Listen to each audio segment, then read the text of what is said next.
Mummy हो सकता है वो रनिंग करते करते दूर चला गया हो, आ जाएगा वापस। सुनील 9:30 बज रहे हैं, 10 बजे उसे कॉलेज भी जाना रहता है। अरे तो हो सकता है आज वो कॉलेज बंक करने की सोच रहा हो। अरे मुझे देर हो रही है, मैं निकलता हूँ मम्मा। अच्छा सुनील, तुम वो विमला देवी पार्क के सामने से ही गुजरोगे ना, एक बार जरा अंदर झांक के देख लेना। ऋतिक अगर दिख जाए तो उसे घर भेज देना। अरे मम्मी मुझे बहुत सारे काम है आज, वो आ जाएगा जब आना होगा। बाय।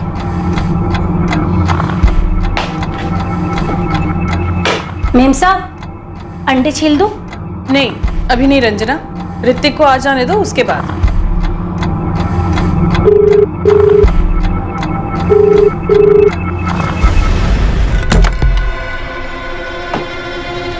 अरे भैया सुनो, मेरा बेटा ऋतिक रोज सुबह यहाँ जॉगिंग के लिए आता है। आज भी घर से निकला था लेकिन वापस नहीं पहुंचा। जरा देखिए अंदर तो नहीं। सुबह अभी तो दोपहर के 2:30 बजे और पार्क बंद होने का समय सुबह 11 बजे का ही है, तो अंदर कैसे होगा? ये मेरे भाई ऋतिक की फोटो है, आपने से बाहर निकलते हुए देखा? अब यहाँ इतने लोग आते जाते हैं, कितनों की शक्ल याद है? अरे लेकिन एक बार देख तो लीजिए, या फिर हमें देखने दीजिए। देखिए पार्क 4 बजे खुलता है, आप लोग तब आकर देखिए। आंटी हमने पूरा कॉलेज चेक कर लिया पर ऋतिक यहाँ कहीं भी नहीं है, और वैसे भी जॉगिंग वाले कपड़ों में तो कॉलेज नहीं आएगा। धीरज बेटा, ऋतिक ने तुम्हें या अजय को कुछ बताया था कि वो जॉगिंग के बाद कहीं और जाने वाला है या उसका कोई प्लान है? नहीं आंटी, ऐसा तो कुछ नहीं बोला था ऋतिक ने, और मैं खुद उसको कब से फोन ट्राई कर रहा हूँ, रिंग हो रहा है पर वो उठा नहीं रहा। सुबह से मैं भी उसका फोन ट्राई कर रही हूँ, वो मेरा फोन भी नहीं उठा रहा है। और सुनील और उसके पापा, वो तो विमला देवी पार्क में भी देखा है, वो वहाँ भी नहीं है। धीरज यार, कैंटीन, लाइब्रेरी सब जगह चेक किया, पूरा कॉलेज छान मारा, लेकिन ऋतिक कहीं नहीं मिला। मिलेगा भी नहीं, क्योंकि वो कॉलेज के लिए नहीं जॉगिंग के लिए निकला था। अब उन कपड़ों में वो कॉलेज तो आएगा ही नहीं, और वैसे उसकी बाइक भी तो घर पर ही है ना। तो गया तो गया कहाँ? मेरा बेटा ऋतिक बहुत हेल्थ कॉन्शियस है, रोज सुबह 7 बजे जॉगिंग के लिए जाता है। आज भी गया था लेकिन फिर घर वापस नहीं लौटा। जॉगिंग के बाद जिम वगैरह कहीं क्या होगा? नहीं सर, दरअसल उसने आधा जिम तो अपने रूम में बना रखा है, सारे इक्विपमेंट्स हैं उसके पास। जिम, ट्रेडमिल, वेट ट्रेनिंग वो सुबह नहीं शाम को करता है, कॉलेज से आने के बाद।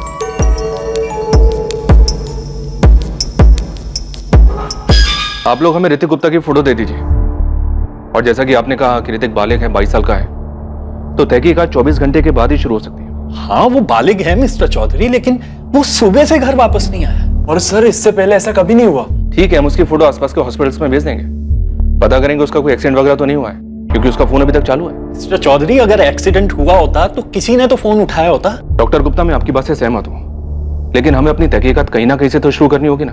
देखिए ऋतिक का फोन ऑन है, इसलिए हम इस केस को डायरेक्टली मिसिंग केस के साथ नहीं जोड़ सकते। फिरौती का कोई कॉल वगैरह?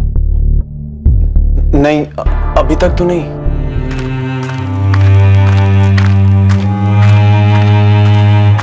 उस दिन सुबह ऋतिक गुप्ता किसी खास इरादे से कहीं जाने के लिए निकला था, और उस खास इरादे मकसद के बारे में उसने किसी को नहीं बताया था।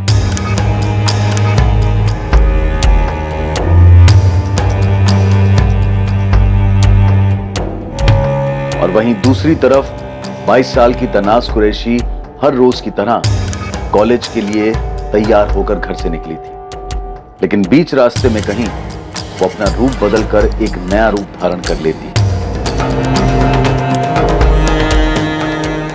वो रूप जो उसे पसंद था, एक ऐसा रूप जिसकी उसने महत्वाकांक्षा की थी, एक ऐसी जिंदगी जो वो जीना चाहती थी। गुरुग्राम, नोएडा, गाजियाबाद के हॉस्पिटल्स में भी पता करो, हो सकता है ऋतिक उस तरफ गया हो। ऋतिक गुप्ता के फोन की लोकेशन ट्रैक हो गई है, फोन अभी भी ऑन है और साकेत एरिया में एक्टिव है। मैं अपनी टीम के साथ निकल रही हूँ। ठीक है, नहीं पता करो, देखो कहीं ये लड़का हमारे साथ आंख मचोली का खेल तो नहीं खेल रहा है। अजय, धीरज, तुम तीनों बेस्ट फ्रेंड्स हो। तुम दोनों का बेस्ट फ्रेंड ऋतिक सुबह सुबह कहीं जाने का प्लान बनाता है और तुम दोनों को कोई आइडिया ही नहीं। सर उसने ऐसा कोई प्रोग्राम बनाया ही नहीं होगा। और सर अगर बनाया भी होगा तो उसने हमें नहीं बताया। वैसे भी सर ऋतिक बिल्कुल भी वैसा नहीं है कि वो कुछ इस तरीके की हरकत करे और अपने पेरेंट्स को बिना बताए कहीं छुप कर बैठ जाए। इंस्पेक्टर साहब, मेरे बेटे का कुछ पता चला? डॉक्टर गुप्ता, हमारे 3 कांस्टेबल्स ने विमला देवी पार्क के सिक्योरिटी गार्ड्स के साथ बात की। ये कंफर्म हो गया है कि आपका बेटा ऋतिक रोज सुबह वहां जॉगिंग के लिए जाता था। डॉक्टर गुप्ता, विमला देवी पार्क में 2 सिक्योरिटी गार्ड हैं, एक जिसकी ड्यूटी सुबह 8 बजे से लेकर रात के 8 बजे तक होती है, जिसके साथ आपकी बातें, और दूसरा जिसकी ड्यूटी रात के 8 बजे से लेकर सुबह के 8 बजे तक होती है। वो पहचानता है आपके बेटे ऋतिक और उसका कहना है कि 22 अगस्त को आपका बेटा ऋतिक वहां जॉगिंग के लिए आया ही नहीं था। हाँ साहब, ये लड़का रोज सुबह यहाँ आता है। कल भी आया था? नहीं साहब, कल नहीं आया था। कल शाम मुझे अशरफ ने बताया कि इसके भाई और पापा इसे यहाँ ढूंढने आए थे। ऋतिक का किसी के साथ कोई लड़ाई झगड़ा हुआ हो, किसी ने उसके साथ जोर जबरदस्ती की हो, ऐसी भी कोई रिपोर्ट फाइल नहीं हुई। और सर पूरा एक दिन निकल गया और ऋतिक अभी तक घर वापस नहीं। सर उसका फोन अभी तक ऑन है। हमने काफी देर तक ट्राई की लेकिन वो फोन नहीं उठा रहा। ऋतिक की कोई लड़की दोस्त या कोई गर्लफ्रेंड? सर होती तो हमें 100% पता होता, वो कुछ छुपाता नहीं हमसे। हाँ सर, मैक्सिमम टाइम हम लोग साथ में ही रहते हैं, कॉलेज में भी और इवन कॉलेज के बाद भी हम लोग साथ में ही घूमते हैं। सर कहीं ऋतिक किडनैप तो नहीं हुआ है? शायद ऋतिक किडनैप हुआ हो। आपको किसी पर शक है जो ऐसा कर सकता है? आप एक डॉक्टर हैं, जाहिर सी बात है अच्छी खासी इनकम होगी आपकी, शायद इस पर किसी की नजर है। और सर मुझे ऐसा कोई याद नहीं आ रहा जो ऐसा कुछ कर सकता है। ऋतिक की मां अपने बेटे के लिए काफी परेशान थी और लगातार उसके फोन पर कॉल कर रही थी। दूसरी ओर फोन पर लगातार रिंग जा रही थी पर कोई जवाब नहीं दे रहा था।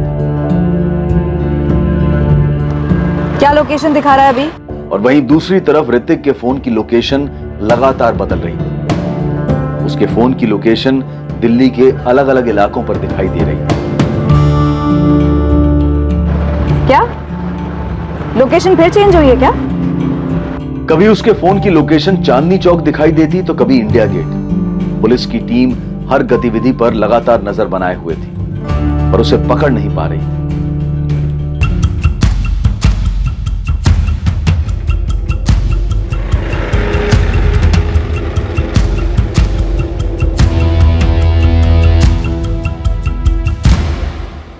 सर हमारे पास जितने भी नंबर्स हैं हम आपको दे चुके हैं। हम उन नंबर्स को टैप कर रहे हैं। पर इंस्पेक्टर, अगर ऋतिक को किसी ने किडनैप किया है तो अभी तक कोई फोन आया क्यों नहीं? निशा जी, इस बात को लेकर हम भी हैरान हैं कि अभी तक कॉल आया क्यों नहीं। हमने हमारे 3 कांस्टेबल सिविल ड्रेस में आपके घर के बाहर तैनात कर दिए, वो नजर रख रहे हैं। डॉक्टर गुप्ता, मैं फिर एक बार आपसे पूछ रहा हूँ, आपकी किसी के साथ कोई दुश्मनी, कोई झगड़ा हुआ हो किसी के साथ? नहीं इंस्पेक्टर साहब, ऐसा कोई भी नहीं है। सर अभी ऋतिक के फोन की लोकेशन क्या है? फोन ऑफ है अभी, लेकिन हैरानी की बात यह है कि पूरा दिन दिल्ली के अलग अलग एरिया में फोन ऑन रहता है और रात को किसी एक लोकेशन पे जाके फोन ऑफ हो जाता है। इंस्पेक्टर साहब, मुझे मेरा बेटा वापस चाहिए, बिल्कुल सही सलामत। उसके लिए मैं किसी को कुछ भी देने को तैयार हूं। डॉक्टर गुप्ता, पहले कोई मांगे तो सही। वैसे कौन हो सकता है ये मांगने वाला?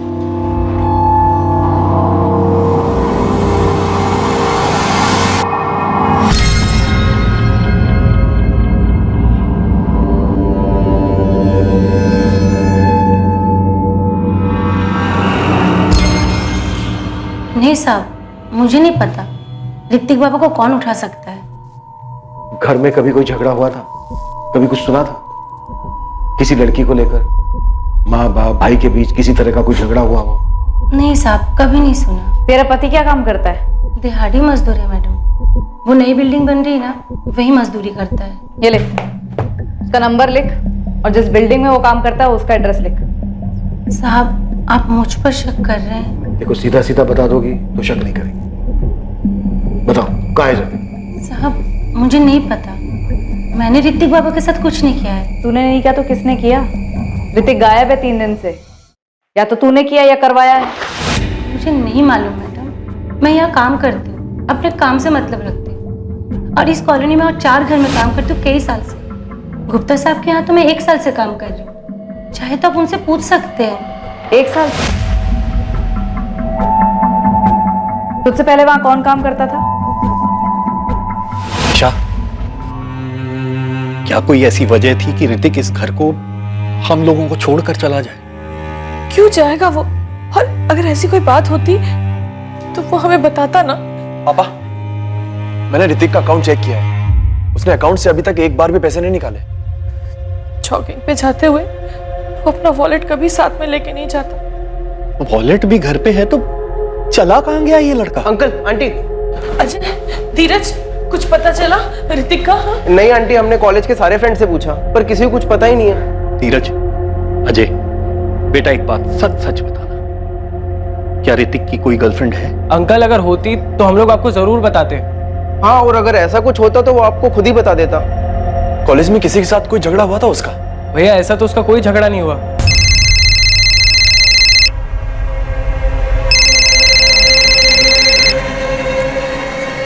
हेलो डॉक्टर गुप्ता, हमने आपकी काम वाली भाई रंजना से पूछताछ की। रंजना? रंजना ने कुछ किया है क्या? अभी कुछ कह नहीं सकते हैं। अच्छा, क्या आप हमें बता सकते हैं कि रंजना और उसके पति के पास ऐसा करने का कोई कारण हो सकता है? पता नहीं। और तबस्सुम कुरैशी? तबस्सुम? लेकिन तबस्सुम तो 1 साल पहले ही हमारे घर का काम छोड़ के जा चुकी है। डॉक्टर गुप्ता, हम हर एंगल टटोल रहे हैं। ये जो कोई भी है आपका करीबी है, आपको आपकी फैमिली को अच्छे से जानता है। निशा, तुम्हारा तबस्सुम से कभी कोई झगड़ा हुआ था क्या? नहीं तो तबस्सुम ने तो हमारे यहाँ 4 साल काम किया और काम छोड़े भी उसको 1 साल हो गया। और याद है, उसकी तबीयत खराब रहने लगी थी और उसकी बेटी तनाज वो कमाने लगी थी। तनाज के कहने पर ही उसने काम करना छोड़ा था। क्यों, क्या हो गया? पुलिस क्या पूछ रही थी? तबस्सुम ने कुछ किया क्या? जी, मैं ही हूँ तबस्सुम कुरैशी। आप 1 साल पहले आरके नगर वाले डॉक्टर गुप्ता के यहाँ काम करती थी? जी, मैंने उनके यहाँ करीब 4 साल काम किया है। पर आप ये क्यों पूछ रही हैं? काम क्यों छोड़ा? आपसे मतलब? सीधे सवाल का जवाब दो, काम क्यों छोड़ा? उम्र और लगातार काम करने की वजह से मेरी सेहत खराब रहने लगी थी। फिर मेरी बेटी ने काम करना शुरू कर दिया, तो पैसे की किल्लत भी कम हो गई थी और वो चाहती थी कि मैं काम छोड़ दूं और अपनी सेहत का ख्याल रखूं। तो उसके कहने पर मैंने काम छोड़ दिया। कोई और बात तो नहीं? हमारी कोई बात बुरी लग गई? पैसे कम पड़ रहे तो बोलो, मैं तनख्वाह बढ़ा। अरे नहीं नहीं मेम साहब, आप लोग तो बहुत अच्छे हैं, हमेशा अच्छा सलूक किया है मेरे साथ, ऐसा मत कहिए। फिर मैंने काम छोड़ दिया, तब से घर पर ही हूँ। मेरे शौहर गैराज में मैकेनिक का काम करते हैं और मेरी बेटी रिसेप्शनिस्ट का काम करती है। अब आप बताएंगी कि आप ये सब क्यों पूछ रही हैं? डॉक्टर गुप्ता का बेटा ऋतिक 3 दिन से लापता है। क्या? या अल्लाह, ऋतिक बाबा कहाँ गए? ऋतिक के लापता होने की वजह के बारे में किसी को कुछ नहीं पता था, पर गुप्ता परिवार और तबस्सुम कुरैशी परिवार के बीच एक तार जुड़ी थी और यह बात ऋतिक से जुड़ी थी जो कभी किसी के सामने नहीं आई थी। तबस्सुम कुरैशी और गुप्ता परिवार भी इस बात से अनजान थे, लेकिन अब यह बात सामने आने वाली थी। धीरज, अजय, देखो तुम्हें जो कुछ भी पता है मुझे बता दो, झूठ मत बोलना। तुम्हारी शक्लों पे साफ दिख रहा है कि तुम कुछ जानते हो। धीरज, मैं तुमसे पूछ रहा हूं, क्या बात है? अजय बोल, क्या बात है? क्या छिपा रहे हो? सर, ये ऋतिक गुप्ता या तो किडनैप हुआ है या किसी के जाल में फंस गया, या फिर ये सारा कुछ ऋतिक का किया था। कॉल रिकॉर्ड से मिला कुछ? एक नंबर मिला है, 444920 और ये नंबर फर्जी है? पूरी तरह से फर्जी है। फरीदाबाद का एड्रेस है, किसी राजू वर्मा के नाम पे रेस्टोरेंट, पीपेट से मैं सर। और इस नंबर से ऋतिक के फोन पर पिछले 2 हफ्तों में, मतलब 8 अगस्त से लेकर 22 अगस्त तक की बात हुई है। और इस नंबर से ऋतिक के फोन पर लास्ट कॉल 22 अगस्त की सुबह 7:45 पर आया था। अरे कहाँ हो तुम? मैं पहुंच गया। ये जो फर्जी नंबर है राजू वर्मा के नाम पर, इसकी मोबाइल लोकेशन क्या है? सारे कॉल्स आरके नगर लोकेलिटी से किए गए। आरके नगर? कहीं तो डॉक्टर गुप्ता भी रहते हैं? जी हाँ सर। कहीं ये घर का मामला तो नहीं है? आई मीन घर के अंदर का?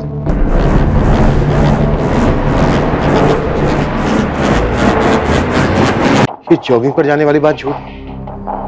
ऋतिक उस दिन घर से निकला ही ना हो। सर, अगर ऐसा है भी तो ऐसा करने की वजह क्या हो सकती है? गाइस, मैं तुमसे दोबारा पूछूं, जो भी बात है मुझे साफ साफ बता दो। देखो, ऐसा लग रहा है ऋतिक किसी मुसीबत में है और तुम दोनों चुप रहकर उसकी मुसीबत और बढ़ा रहे हो। भैया, तनाज, अभी कुछ देर पहले आंटी ने तबस्सुम का नाम लिया था और उसकी बेटी तनाज। हाँ, तनाज तबस्सुम आबा की बेटी है। तो भैया, 1 साल पहले ऋतिक ने हमें एक लड़की से मिलवाया था, ये कहकर कि वो उसकी गर्लफ्रेंड है, और उसका नाम भी तनाज ही था।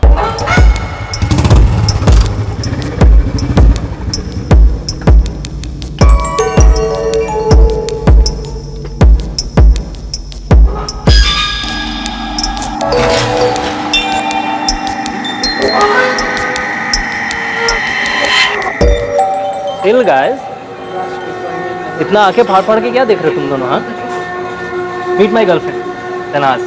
हाय। तनाज तबस्सुम आपा की बेटी, हमारे घर में काम करने वाली की बेटी। पता नहीं भैया वो ही लड़की है या नहीं, पर जब हमने तनाज का नाम सुना तो हमें ये बात याद आई।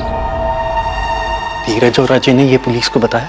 शायद अभी तक नहीं बताया, लेकिन बताएंगे जरूर।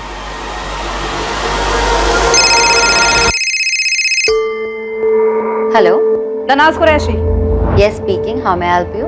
पहले सिर्फ इतना बता कि तेरा ऋतिक गुप्ता के साथ चक्कर है या नहीं। क्यों, आप उनकी बीवी बोल रही हैं?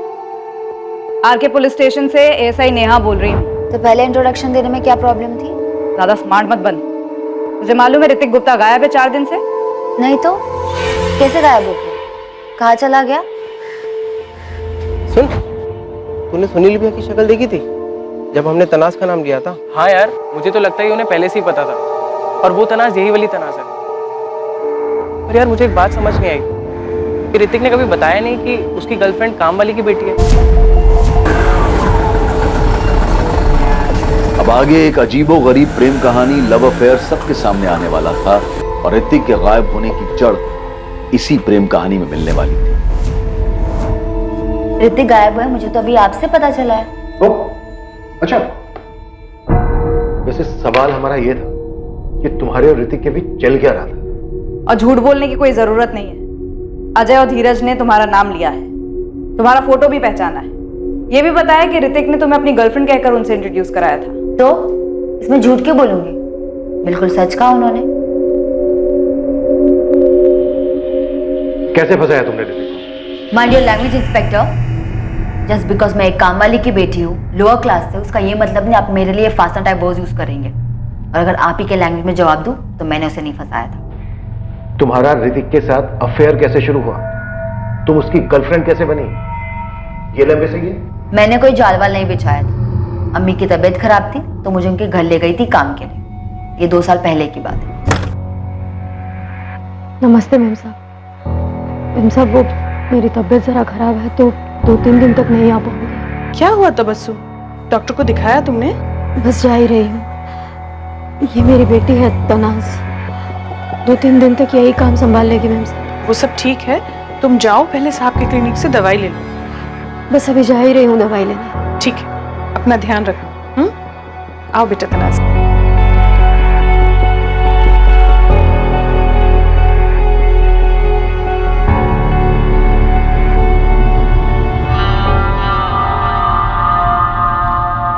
क्या हुआ, कुछ चाहिए? जी वो झाड़ू लगानी थी, मैडम ने कहा था कि इस कमरे से शुरू कर। अच्छा, तुम्हें पहले कभी नहीं देखा? नहीं आई हो यहाँ पे? जी वो मेरी अम्मी यहाँ काम करती हैं। अच्छा एक काम करो, दूसरा कमरा कर लो, इसे बाद में कर लें। जी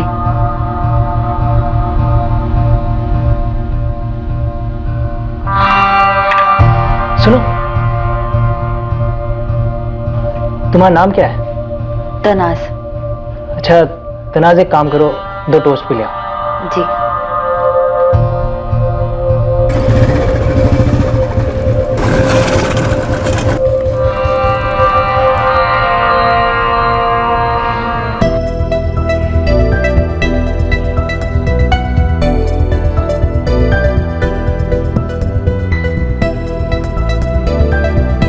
हे तनाज, तुम तनाज हो ना?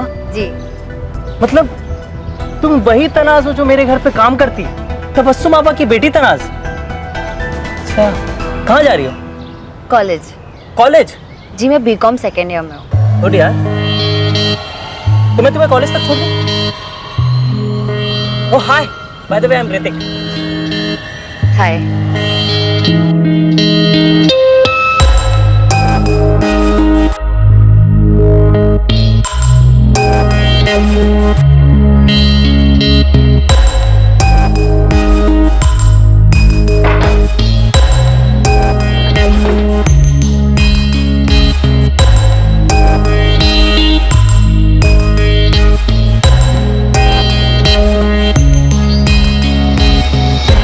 लव स्टोरी और अफेयर जो भी था वो दोनों तरफा था।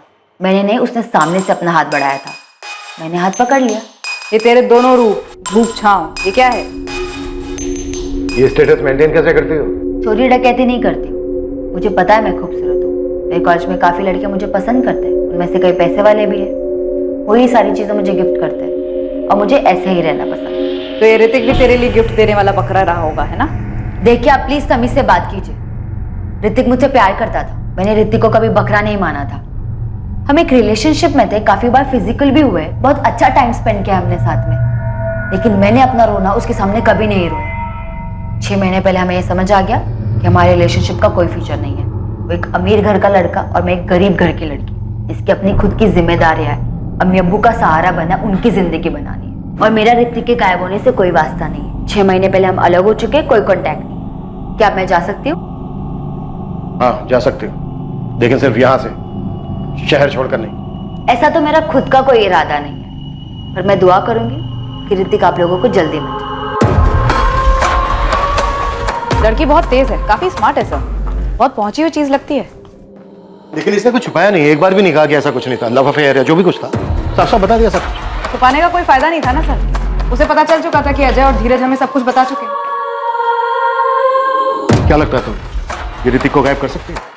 सर, सोमन नगर पुलिस मेहरौली को अभी 1 घंटे पहले जंगल के पास ये लाश मिली है। दिल्ली में मेहरौली इलाके की सोमन नगर पुलिस को 1 घंटे पहले जंगल के पास एक बोरी मिली। बोरी का मुंह जैसे ही खोला गया, उसमें से एक लाश बाहर आई। पापा, किसका फोन था पापा? पुलिस का? क्या कहा उन्होंने? ऋतिक की खबर मिली कुछ? पुलिस को ऋतिक की बॉडी मिली।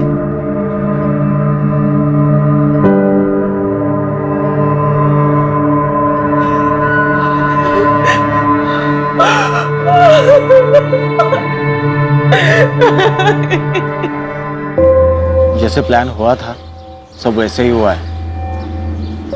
पुलिस को उसकी लाश मिल गई, अब आगे बोलो क्या करना है। हाँ, मैंने वो ऋतिक का फोन तोड़ के फेंक दिया था। आप ये बोलो ना, पैसे का क्या हुआ? ये देखिए। बोरी में कोई सुराग नहीं मिला सर। ऑर्डर बहुत ही चालाकी से किया गया है। लड़का 22 तारीख को गायब होता है, फिर गुमराह करने के लिए फोन 3 दिन तक इधर उधर घूमता है, और फिर डेड बॉडी मिलती है। सर आपने एक बात नोटिस की, डेड बॉडी तब मिलती है जब तनाज का एंगल सामने आता है। तुम्हारे लिए इस केस में सबसे बड़ी सस्पेक्ट तनाज है। सस्पेक्ट करना तो एक बात है, लेकिन मुझे स्ट्रॉन्ग डाउट है इस लड़की पर। ऋतिक का यूं गायब होना, उसका मर्डर होना इस तनाज से जुड़ा हुआ जरूर है। दोनों के बीच में क्लास डिफरेंस देखिए सर, अजीब नहीं है? उससे भी अजीब बात तो यह है कि गुप्ता फैमिली की नाक के नीचे ये अफेयर चल रहा था, और उन्हें इस बात का पता ही नहीं था। नहीं नहीं, ये रॉड का घाव नहीं। आप ये घाव देख रहे हैं? ऐसा घाव रॉड से नहीं आता। रॉड नहीं है तो फिर और क्या है? ये कोई भारी चीज रही होगी, जो भारी के साथ साथ आगे से चपटी भी होगी। दरअसल उसने आधा जिम तो अपने रूम में बना रखा है, सारे इक्विपमेंट्स हैं उसके पास। ये डंबल हो सकता है क्या? अब मुमकिन है।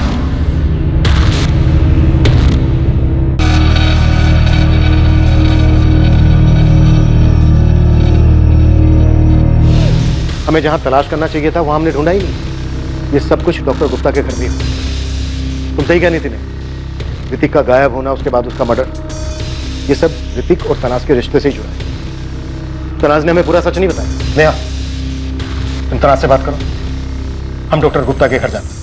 अम्मी अब्बू, आप लोग मुझे इस तरह से क्यों देख रहे हैं? मुझे पता है कि गुप्ता जी की बेटी की लाश मिली है, लेकिन मेरा यकीन मानिए, मेरा उससे कोई वास्ता नहीं, मैंने कुछ नहीं किया। तनाज, तुमने ऐसा कैसे इतने अमीर घर के लड़के के साथ अपना रिश्ता बनाने का सोचा? अब्बू, रिश्ता मैंने नहीं, उसने बनाया था। मेरी गलती बस इतनी है कि मैंने मना नहीं किया। अरे तो क्यों नहीं रोका खुद को? अम्मी, ये सारी बातें मेरे जहन में उस वक्त नहीं आई थी। वो लोग होंगे सो होंगे। और वैसे भी अम्मी, ये सारी बातें तो 6 महीने पहले खत्म हो चुकी है। अब उसके गायब होने से, मर्डर से मेरा कोई वास्ता नहीं। खुदा के लिए आप लोग मुझ पर शक करना बंद कीजिए। मैं अपनी जिंदगी जी रही हूँ, अपना काम कर रही हूँ।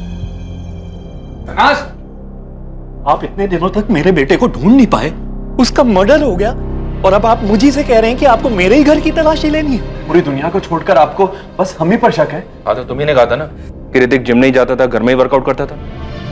हाँ, तो इसका मतलब ये हुआ कि आप हम ही पे शक करेंगे? हम पे? ऋतिक की अपनी फैमिली पे? पर आप लोगों को घर चेक करवाने में ऑब्जेक्शन क्या है? देखिए, हमें सिर्फ घर चेक करना है, वो भी आपके सामने। आपकी मौजूदगी से हमें कोई प्रॉब्लम नहीं है।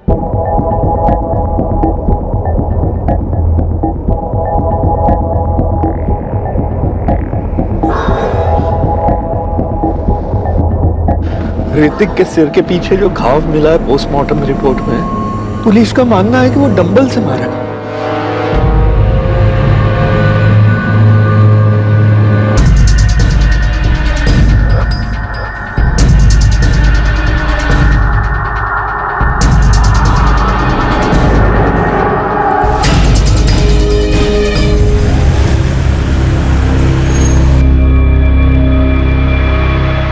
क्या ऋतिक की हत्या के पीछे उसके अपने परिवार का हाथ था?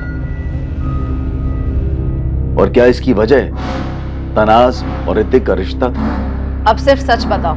सच मैं आपको पहले ही बता चुकी हूँ। ऋतिक और मेरा रिश्ता 6 महीने पहले खत्म हो चुका है। मेरी उसकी 6 महीने से कोई बातचीत नहीं है। अब अगर मेरे ब्रेक ऑफ के बाद वो मुझे लेके सीरियस हो गया था और अपने पेरेंट्स से अड़ गया था कि वो क्लास डिफरेंस में नहीं मानता, तो मुझे इस बात की कोई जानकारी नहीं है। लेकिन मुझे ये बात समझ में ही नहीं आ रही कि जब उसके और मेरे बीच सब खत्म हो चुका था तो अपने पेरेंट्स को क्यों बताएगा, और उसके पेरेंट्स गुस्से में ऐसा कोई कदम क्यों उठाएंगे? तो तुम्हारा कहना है उसकी फैमिली ने उसे नहीं मारा? मैं बस ये कहना चाहती हूँ, मुझे नहीं पता उसे किसने मारा और क्यों मारा। मेरा उसका एक रिश्ता था जिस रिश्ते की आप पूरी तरीके से बैंड बजा चुके हो। मुझे समझ नहीं आता, कभी कभी लगता है कि मैं खुद एक्सेप्ट कर लूं कि हाँ मैंने उसे मारा था। परेशान कर दिया आप लोग ने मुझे। एक लड़के का मर्डर हुआ है, यहाँ कोई मजाक नहीं चल रहा है। मजाक ना आप लोग कर रहे हैं। 4 दिन से वो गायब था, तब तो आप उसे ढूंढ नहीं पाए, और अभी सब नाटक करे कि उसे किसने मारा और क्यों मारा। मैं नहीं जानती उसे किसने मारा।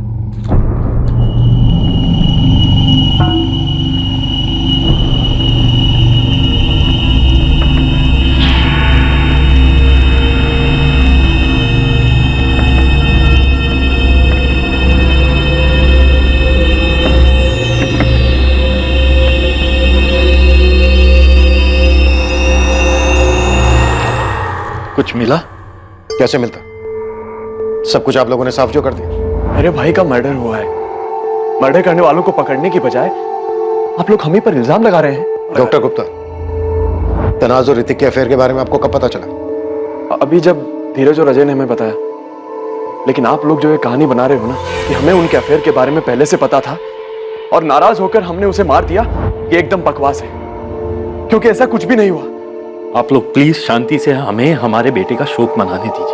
हम लोग पहले ही बहुत दुखी हैं, जो आपको दिखाई नहीं दे रहा, क्योंकि आप लोग कुछ कर नहीं पाए और अब ये उल्टी सीधी कहानियां बना रहे। अरे हम तो पहले ही शौक में आ गए थे ये जान के कि हमारे बेटे का हमारी काम वाली की बेटी के साथ अफेयर था, जो हमें पता तक नहीं था। आप जल्दी से जल्दी बस हमारे बेटे की बॉडी हमें दे दीजिए। इसके अलावा ऋतिक के मर्डर का और क्या कारण हो सकता है? सर अगर कोई कारण है भी तो क्या और किसके पास? अगर किडनैपिंग के एंगल का सोचें तो 4 दिन तक फिरौती के लिए एक भी कॉल नहीं आया। ये ऋतिक के दोस्त धीरज और अजय? इनका पूरा कच्चा चिट्ठा निकलवाया सर, पर कुछ नहीं मिला। दरअसल ये तीनों स्कूल से ही साथ में हैं, तभी से दोस्त हैं। ऋतिक के कॉल रिकॉर्ड से हमें सिर्फ ये फर्जी नाम और एड्रेस वाला नंबर मिला है 44492031। इसके अलावा कुछ नहीं मिला। सिम कार्ड डीलर को बहुत तोड़ा सर, लेकिन राजू वर्मा के नाम के फर्जी पैन कार्ड के अलावा और कुछ नहीं मिला। उसे याद ही नहीं है कि उसने सिम कार्ड किसको बेचा था। और एक बात सर, नेहा ने तनाज से पूछताछ की और उसे तनाज के ऊपर काफी गहरा शक है। हो सकता है तनाज ने अभी तक हमें सही कहानी ना बताई। तनाज अपने काम में बहुत अच्छी और मेहनती है। पर मैडम, ये सब सवाल आप पूछ क्यों रही हैं?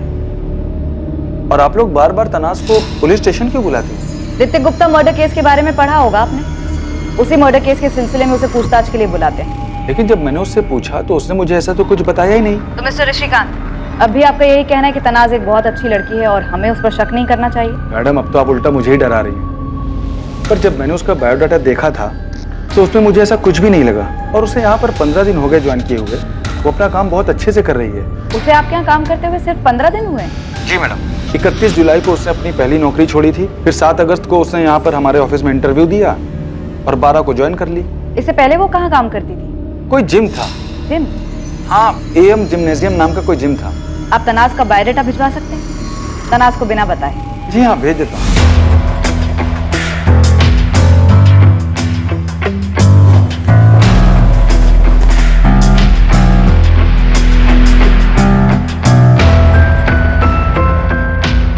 गिरधरलाल चौहान ही बोल रहा हूँ। ये नीलम कॉम्प्लेक्स में शॉप नंबर 24 जो है, इसके आप ओनर हैं या ब्रोकर? हो जी, वो मेरी दुकान है, मालिक हूँ उसका। आपको दुकान किराए पर चाहिए क्या? असलम मुईनुद्दीन चला रहा था इस जिम को। वही घर आकर चाबी दे गया और कह रहा था कि रेंट बहुत भारी पड़ रहा है, अब और नुकसान नहीं झेल पाएगा। हमें असलम मुईनुद्दीन का नंबर दो और हाँ, जिम की चाबी। मैं जिम चेक कर। सर नंबर तो मैं आपको दे दूंगा, लेकिन जिम तो खाली पड़ा है, आप वहां क्या देखेंगे? ये ऋतिक गुप्ता है, उस जिम में आता था।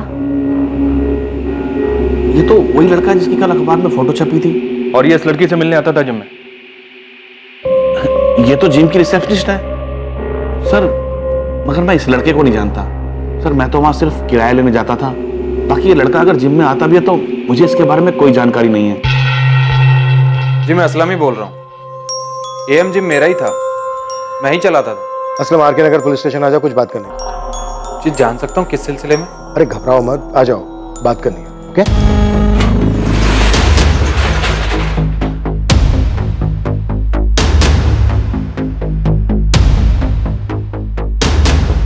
जितना मुझे याद है कि असलम ने सब सामान बेच दिया था। वैसे ये इतना बड़ा जिम है भी नहीं।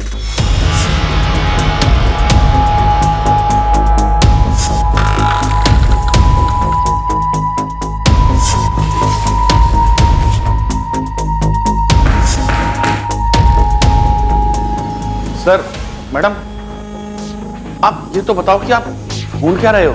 जिम की रिसेप्शनिस्ट तनाज कुरैशी का अफेयर था ऋतिक गुप्ता के साथ। ऋतिक गुप्ता वो लड़का जिसका मर्डर हुआ। आपको क्या लग रहा है, इस शॉप में कुछ हुआ है? जी हाँ, ऋतिक का मर्डर डंबल से किया गया। डंबल, वो वेट जिससे लड़के जिम में कसरत करते हैं। सर मैं तो आज भी अपना जिम शुरू करना चाहता हूँ, इसलिए कोई सस्ती जगह देख रहा हूँ। पर सस्ती जगह की प्रॉब्लम ये है सर कि वहाँ कोई बड़े क्लाइंट नहीं आते। शॉप का किराया निकालना मुश्किल हो रहा था सर। अब हालत ये है कि सोच रहा हूँ कुछ दिन वापस से ट्रेनर की जॉब कर लूँ। तनाज कुरैशी को जानते हो? जी हाँ सर। क्या हुआ उसे? उसे कुछ नहीं हुआ, बल्कि उसने 22 अगस्त को ऋतिक गुप्ता का मर्डर किया है तुम्हारे जिम में। क्या बात कर रहे हैं सर? ऐसे कैसे हो सकता है? वो तो मेरे यहाँ से 31 जुलाई को नौकरी छोड़ के चली गई थी। उस मंथ की सैलरी भी नहीं दे पाया था मैं उसे। आजकल शायद किसी ट्रैवल एजेंसी में जॉब कर रही है। उसके बाद वो कभी वापस जिम में आई ही नहीं। असलम 25 अगस्त को तुमने जिम की चाबी दुकान के मालिक गिरधर को लौटाई थी। लौटानी पड़ी सर, क्योंकि जिम में कोई क्लाइंट बचे ही नहीं थे। मैंने सबको फ़ोन किया मेंबरशिप रिन्यू कराने के लिए, पर ज़्यादातर क्लाइंट बड़े और अच्छे जिम में मेंबरशिप ले चुके थे। मेरे पास जिम बंद करने के अलावा और कोई रास्ता बचा ही नहीं था। ठीक है, जा सकते हो तुम।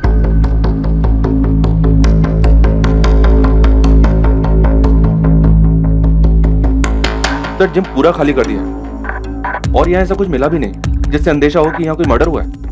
पर डेफिनेटली यहाँ कुछ हुआ है। सही कर रहे हो तुम, कुछ तो जरूर हुआ है वहां पर। ये तनाज अब भी सच नहीं बोल रही है। तनाज और ऋतिक का ब्रेकअप दोनों की मर्जी से नहीं हुआ, और आई एम श्योर ये जिम वाला असलम भी कुछ छुपा रहा है।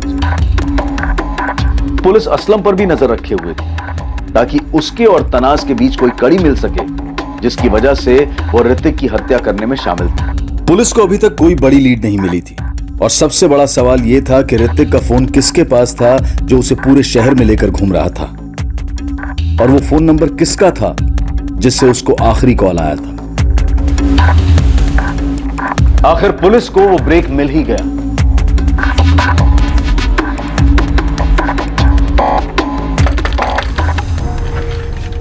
जी कहिए। इकबाल शेख? हाँ मैं ही हूँ। पुलिस, चलो कुछ बात करनी है तुमसे। बात करनी है? लेकिन मुझसे क्या बात करनी है? अरे चल, डर क्यों रहा है, आजा। अरे आप हो कौन और मुझे कहाँ ले जा रहे हो? अभी बताया ना, पुलिस। हाँ पर आपको मुझसे क्या बात करनी है? तू डर क्यों रहा है? कोई मर्डर किया तूने? चल डर मत, थाने चल के बात करते हैं। साहब क्या बात करनी थी? कुछ खास नहीं रहे, बस तेरे से जानना था कि तू असलम मोइनुद्दीन को जानता है क्या? कि अपना नीलम कॉम्प्लेक्स में एएम जिम्नेजियम नाम का जो जिम चलाता था। पूरी कुंडली बनाई है हमने तेरी। ये देख, 22 अगस्त को दिल्ली में तू कहां कहां गया, क्या क्या देखा, कौन सा पब्लिक टॉयलेट इस्तेमाल किया, सब कुछ। जैसे प्लान हुआ था सब वैसे ही हुआ है। पुलिस को उसकी लाश मिल गई है, अब आगे बोलो क्या करना है। इकबाल पहले ये बता, तूने ऋतिक का फोन तोड़ के फेंका कि नहीं? मैंने वो ऋतिक का फोन तोड़ के फेंक दिया था। आप ये बोलो ना, पैसे का क्या हुआ? इकबाल थोड़ी प्रॉब्लम हो गई, 2-4 दिन आराम से बैठ, मिल जाएंगे तुझे तेरे पैसे। यार असलम तो बोला था काम होते ही 50,000 मिलेंगे करके। साहब मैंने मर्डर नहीं किया है साहब, मैं बस 24 की रात को वहां टेम्पो लेके गया था बॉडी को ठिकाने लगाने के लिए, और 22 अगस्त से उस ऋतिक का फोन लेके मैं दिल्ली में घुमाया। फरीदाबाद से राजू वर्मा के नाम पे फर्जी सिम कार्ड लेके मैंने असलम को दे दिया था साहब। और किसके कहने पे तूने ये सब किया?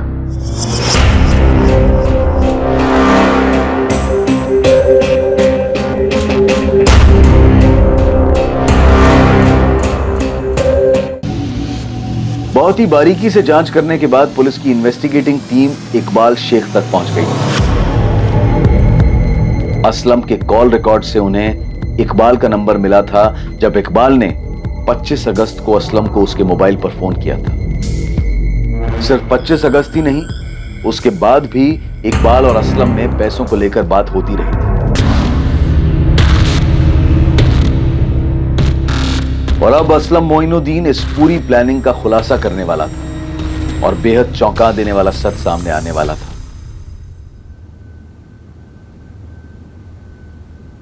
देख, इसने तो सब कुछ प्यार से बता दिया है। अब तू सोच ले, मार खाने के बाद बताना है तुझे या फिर ऐसे ही बताएगा? सब गलती हो गई। गलती नहीं, मर्डर हुआ है। चल बोल। सब प्लान मेरा नहीं, तनाज का था।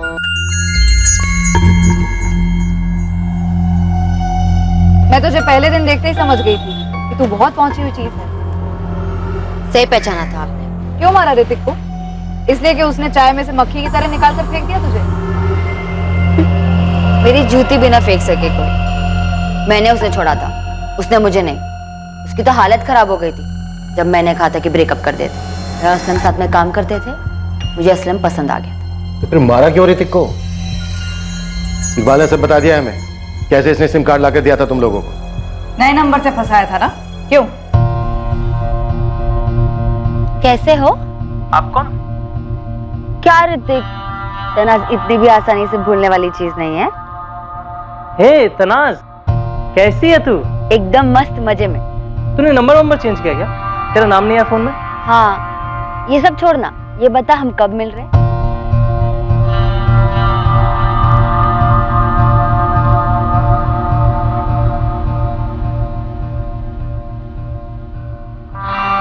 क्या यार तनाज, कहीं चलते हैं ना?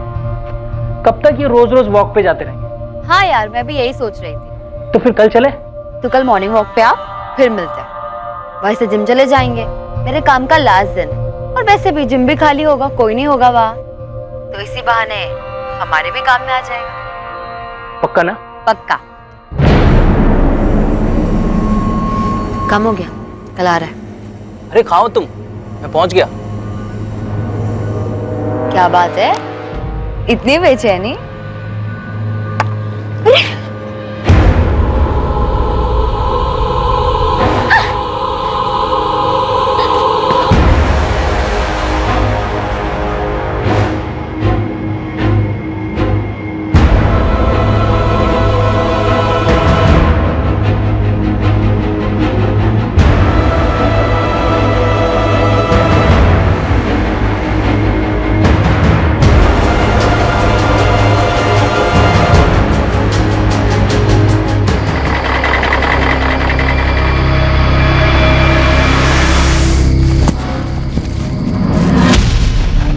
तो फिर बात घूम फिर के वहीं आ गई। ऋतिक ने तुम्हें छोड़ दिया था, तुम्हें गुस्सा आया, इसलिए तुमने उसे फंसाया, बुलाया और मार दिया।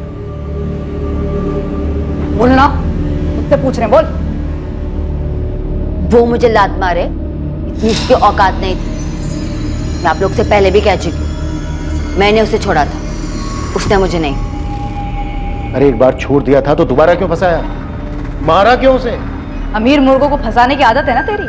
अपने लिए नहीं मारा था, असलम के लिए मारा। मैं प्यार करने लगी थी इससे। मैंने एक ट्रैवल एजेंसी में इंटरव्यू दिया है, 25,000 सैलरी बोली है, अब देखते हैं कितना देते हैं। तेरा तो फिर भी कुछ हो जाएगा, मेरा पता नहीं।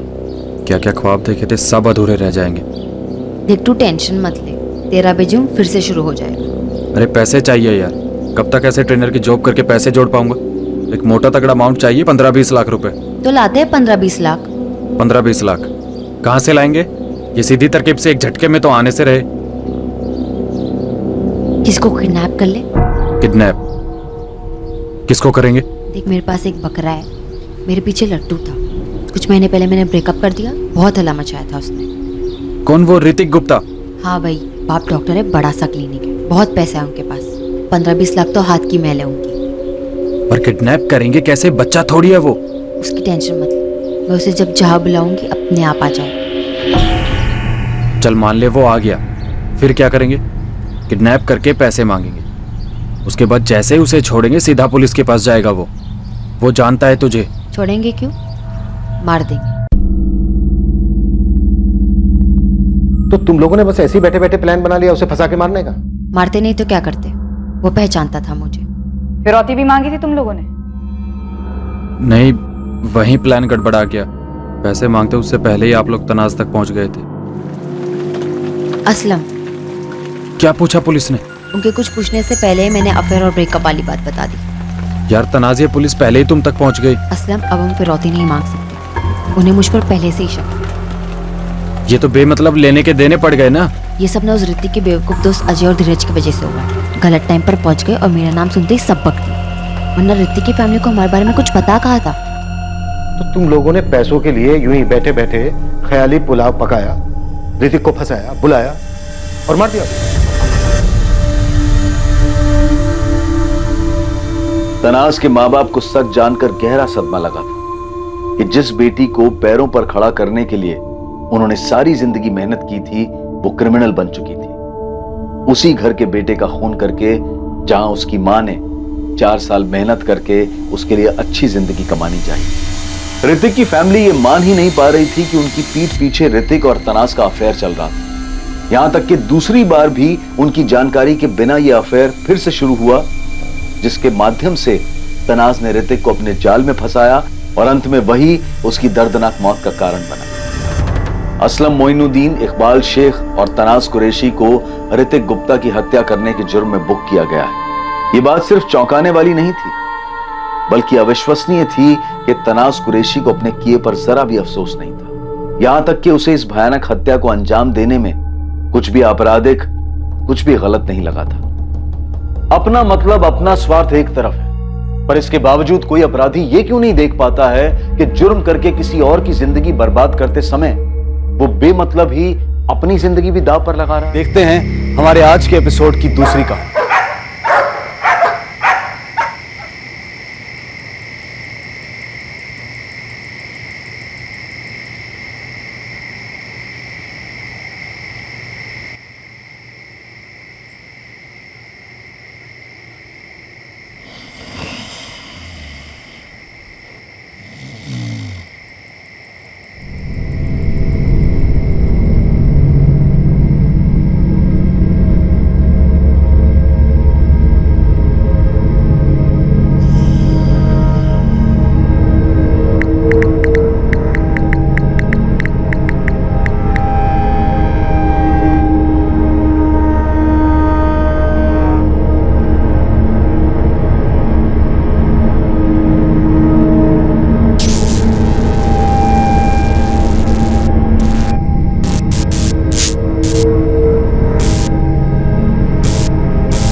डॉक्टर साहब जरा इनको देख लीजिए ना, इन्हें बहुत दर्द हो रहा है, ये सो नहीं पा रहे।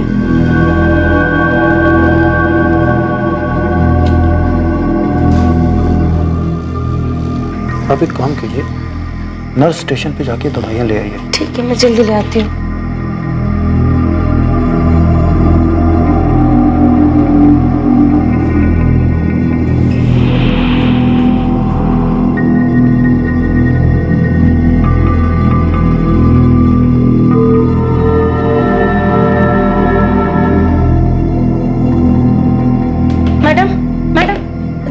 हमको ये दवाइयाँ दे दीजिए, डॉक्टर साहब ने मंगवाए हैं।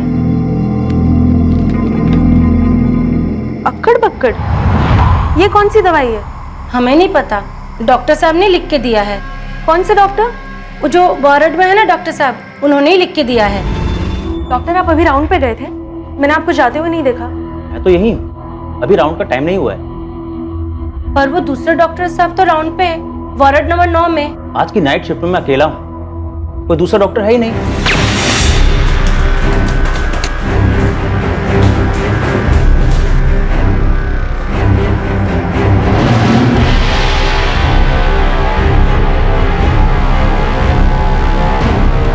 कांस्टेबल उठिए, उठिए। ये सब क्या हो रहा है? कौन आया था स्पॉट में?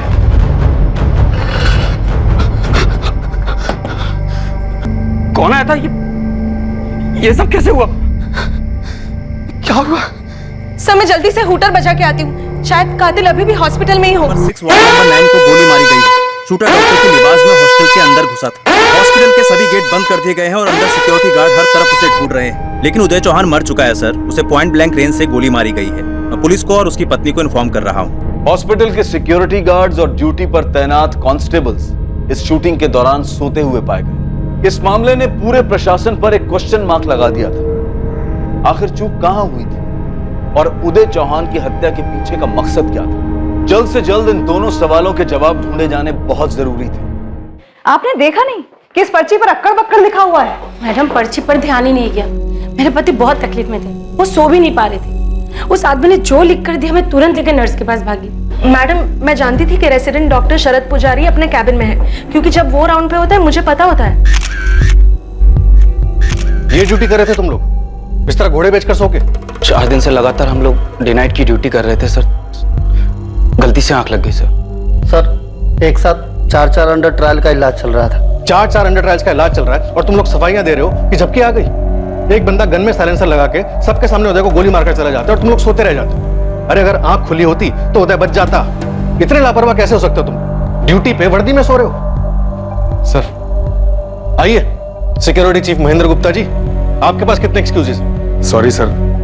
सर 4 सीसीटीवी कैमरास लगे हुए हैं, कॉरिडोर, लॉबी और बाहर एंट्रेंस के पास, लेकिन सर वो काम नहीं कर रहे हैं। तो फिर यहाँ पे काम क्या कर रहे हैं? सिक्योरिटी गार्ड सो रहे हैं, कांस्टेबल सो रहे हैं, सीसीटीवी कैमरा काम नहीं कर रहे हैं।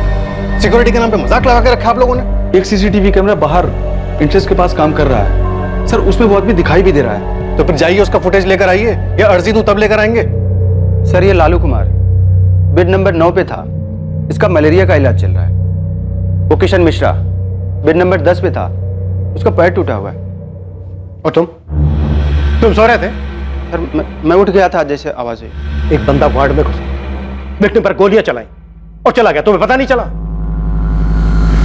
और तुम दोनों, तुमने देखा था गोली चलाने वाले को, या फिर उदय को मरवाने में तुम दोनों का हाथ है? नहीं साहब, मैंने किसी को नहीं देखा। साहब मैं इस उदय को जानता तक नहीं हूँ, जेल में मिला था 2-3 बारी, कोई ज्यादा जान पहचान नहीं है। और आप फालतू में ये क्यों बोल रहे हो कि हमने मरवाया उसे? पैर फ्रैक्चर है ना तेरा, साले हाथ भी कर दूंगा। आप हमें क्यों धमकी दे रहे हो? आपके लोग सो रहे थे, जो बोलना इनको बोलो। अभी किशन बता दे कौन था, कुछ न कुछ इंतजाम करूंगा तेरे लिए। दिख रहा है ना हमारी बुरी तरह से क्लास लग रही है। मुंह पे मास्क लगाया हुआ था उसने, और जो रात में डॉक्टर साहब चेकिंग के लिए आते हैं उनका नाम मुझे नहीं मालूम। साहब हमको तो लगा था वो रात वाला ही डॉक्टर है राउंड पे। इंस्पेक्टर, मैंने डॉक्टर शरद और बाकी डॉक्टर से बात की है। जनरली नाइट शिफ्ट में सिर्फ डॉक्टर शरद ही राउंड्स पर होते हैं, और जब ये हादसा हुआ वो अपने केबिन में था। डॉक्टर, हमारी पुलिस डिपार्टमेंट की रेपुटेशन का तो छोड़िए, आपके इस हॉस्पिटल पर भी कई सवालिया निशान खड़े किए जाएंगे। एक कातिल बड़ी आसानी से हॉस्पिटल में घुसा डॉक्टर के भेष में, एक अंडर ट्रायल पेशेंट को शूट किया और उतनी ही आसानी से हॉस्पिटल से बाहर निकल गया। मुझे लगता है इस हादसे का कनेक्शन सेंट्रल जेल से ही है। अभी 4 दिन पहले ही किडनी स्टोन्स के चक्कर में उदय को यहाँ शिफ्ट किया गया था। सर सीसीटीवी फुटेज में कातिल दिखाई दे रहा है, बड़ी आराम से अंदर आया है। ऐसा लगता है उसे पहले से पता था कि क्या करना है और कहाँ जाना है।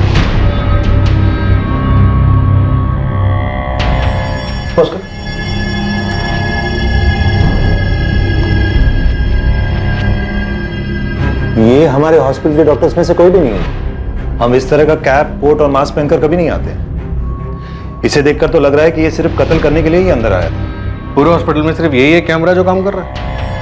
हाँ सर, बाकी सारे खराब हैं। मैंने उन्हें ठीक करने के लिए कई बार रिक्वेस्ट भी डाली है और मैंने ये रिक्वेस्ट पास भी कर दी थी, लेकिन वो सीसीटीवी वेंडर अभी तक नहीं आया इसे ठीक करने के लिए। तो फिर एक काम करते हैं, इस सीसीटीवी वेंडर को कटघरे में खड़ा करते हैं। ये ठीक रहेगा डॉक्टर हरीश? इंस्पेक्टर साहब, हमें कौन सा मालूम कि इस हॉस्पिटल में ऐसा कुछ होने वाला है। कातिल डॉक्टर के भेस में वार्ड नंबर 9 में राउंड पर आया और फिर उसने शालिनी को धोखे से नर्स के पास भेज दिया और फिर सीधा उदय चौहान को अपना निशाना बनाया। उसे पता था कि वो कहां से था। हॉस्पिटल में इतने सारे वार्ड्स हैं, लेकिन वो सीधा वहीं पर ही गया। कातिल का उदय चौहान के साथ जरूर कोई झगड़ा रहा होगा। इससे पहले कि ये केस बढ़ा, हमें इसकी तह तक पहुंचना होगा। वैसे उदय चौहान का केस क्या था? किस जून के लिए ट्रायल बताइए।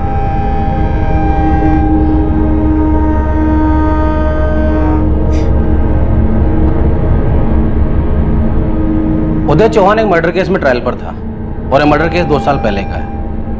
1 हफ्ते पहले उदय चौहान ने अपने पेट में बहुत तेज दर्द होने की शिकायत की थी।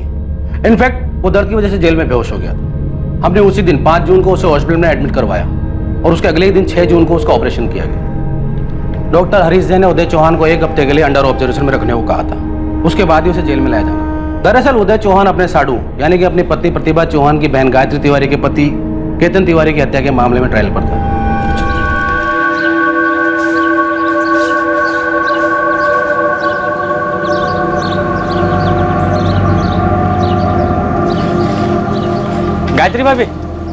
गायत्री भाभी, आपने कुछ सुना? क्या सुना बिरजू? भाभी, उदय भैया नहीं रहे। कल अस्पताल में किसी ने गोली मार दी उन्हें।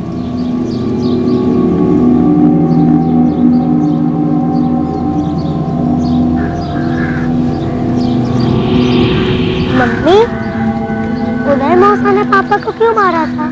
क्या किया था उन्होंने? बोलो ना मम्मी, क्यों मारा था उन्हें?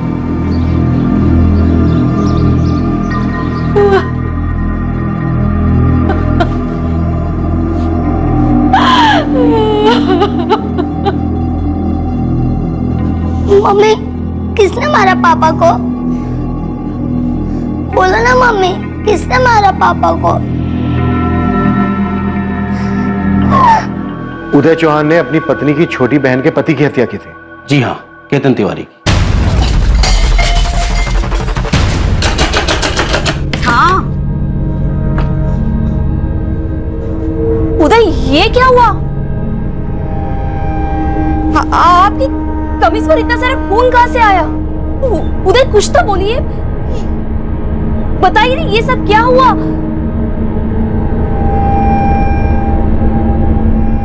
रिया जी, आपने उसे क्यों मारा? मैंने उसे नहीं मारा गायत्री, मैं उसे नहीं मारना चाहता था, लेकिन उसने मुझ पे हमला किया। लेकिन आपने उसे मार डाला। क्यों किया आपने ऐसा? गायत्री, मैंने जानबूझकर कुछ नहीं किया। मैं सच कह रहा हूं, मैंने उसे नहीं मारा है साहब। मैं भगवान की कसम खा के कह रहा हूं, मैंने कुछ नहीं किया है। मैंने केतन को नहीं मारा है साहब। अरे मैं तो दुकान से घर लौट रहा था तो रास्ते में केतन आकर मुझसे झगड़ा करने लग गया। ऐसे ही तो झगड़ा नहीं शुरू किया होगा, कुछ तो बात हुई होगी। दारू पीने के लिए पैसे मांग रहा था और जब मैंने देने से मना कर दिया तो झगड़ा करने लगा मुझसे। उदय भाई साहब, तुमने मुझे पैसे देने को क्यों मना किया? इसलिए केतन, मैं नहीं चाहता हूं कि तेरी जिंदगी इस तरह से बर्बाद हो। देख, जिद मत कर, पैसे नहीं मिलेंगे। साले, और जो तू मेरी बीवी के साथ मिलकर कर रहा है वो मैं आंख बंद करके देखता रहूं? केतन, तो अपनी हद से बाहर जाके बात कर रहा है और ये क्या नाप शना बोल रहा है अपनी बीवी के बारे में? तो बस मुझे पैसे दे और जो करना है कर ले मेरी बीवी के साथ। केतन, तेरा दिमाग सड़ चुका है, तो बात करना बेकार है। मेरा दिमाग सड़ गया है या तेरी नीयत? तेरी बीवी को पता है कि तू उसकी बहन के साथ जो कर रहा है? बंद कर अपनी बकवास। मुझे बस पैसे दे, मुझे बस पैसे दे और मैं किसी को कुछ नहीं बोलूं। और जब मन करे तब घर आ जाना, मैं किसी को कुछ नहीं बोलूंगा और जो करना है कर लेना मेरी बीवी के साथ।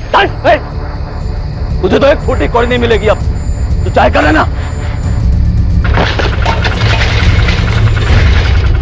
साहब, वो अपने साथ चाकू लेकर आया था, मैं तो सिर्फ अपने आप को बचाने की कोशिश कर रहा था।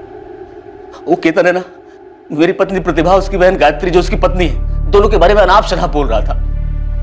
मैं चुपचाप सुन रहा था साहब, कुछ नहीं किया मैंने। फिर साहब उसने चाकू निकाला और वार भी उसे नहीं किया। साहब, मैं तो सिर्फ अपने आप को बचाने की कोशिश कर रहा था।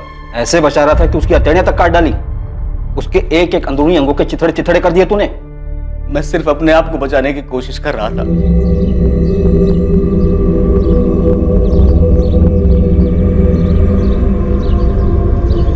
बदला। उदय चौहान की हत्या की साफ साफ यही वजह दिखाई दे रही थी, लेकिन हकीकत यह थी कि जिस तरह से इस हत्या को अंजाम दिया गया था, हॉस्पिटल में भर्ती एक अंडर ट्रायल अपराधी को इलाज के दौरान हॉस्पिटल के अंदर ही मार दिया गया था। इससे स्थिति और भी गंभीर हो गई थी। एक अंडर ट्रायल मुजरिम की अस्पताल परिसर में हुई हत्या ने सुरक्षा, पुलिस और प्रशासन पर सवालिया निशान लगा दिए हैं। कई सवाल उठ रहे हैं, क्या मरीज अस्पताल के अंदर सुरक्षित है? एक हत्यारा डॉक्टर की वेश में अस्पताल के अंदर चला आता है और किसी को इस बात की भनक तक नहीं होती, और बाद में पता चलता है कि हादसे के वक्त मरीजों की सुरक्षा का ख्याल न रखते हुए अस्पताल के सभी लोग सो रहे थे। इस घटना पर देश की जनता से प्रतिक्रियाएं आ रही हैं और कड़ी निंदा की जा रही है। ये अंदरूनी मामला है। सुप्रिया, उदय की पत्नी प्रतिभा और प्रतिभा की छोटी बहन गायत्री से बात करो, जिसके पति की हत्या की थी उदय ने। सब ओम, इनके कॉल रिकॉर्ड निकलो और खबरी गोविंद को कहो कि पता करें। अगर प्लान सेंट्रल जेल में बना है तो जरूर इसमें कोई हिस्ट्री शीटर शामिल होना चाहिए। 100% यही हुआ होगा सर। उदय को जेल से हॉस्पिटल लाना और फिर 4 दिन के अंदर आकर उसको मार देना, ये एक इत्तेफाक नहीं हो सकता। कैसे भी करके हमें इस शूटर का पता लगाना। 1 सेकंड भी नहीं है हमारे पास गंवाने के लिए, ऊपर से बहुत प्रेशर है। Right sir. जैन सर, हम इस केस पे लगे हुए हैं सर। विक्रम, अपने कदम तेजी से आगे बढ़ाओ। जो मारा गया वो अंडर ट्रायल था, हमारी कस्टडी में था। काफी सारी एजेंसीज, एनजीओ आवाज उठा रहे हैं। I know sir. जो कंपेंसेशन देना होगा वो अलग है, लेकिन हमारे लोग क्राइम सीन पर हादसे के वक्त सो रहे थे। इस बात को बहुत ज्यादा उछाला जा रहा है। विक्रम, जिसे तोड़ना है तोड़ो। ये मर्डर हमारी कस्टडी में हुआ है, कटघरे में हमें खड़ा किया जाएगा। सर ट्रस्ट मी, हम इस केस को जल्द से जल्द क्रैक कर लेंगे। अभी सिर्फ सस्पेंड हुए हो, लेकिन बात यहीं खत्म नहीं हो गई है। चार्जेस लगेंगे, इंक्वायरी बैठेगी, समझ रहे हो ना? सुनील, सौरभ, अवधेश, कपिल। गलती हो गई सर। ये सिर्फ गलती नहीं है, तुम लोगों की लापरवाही की वजह से सवाल हमसे किए जा रहे हैं, जवाब हमें देने पड़ रहे हैं। बोलो, किसने मदद की थी उसकी?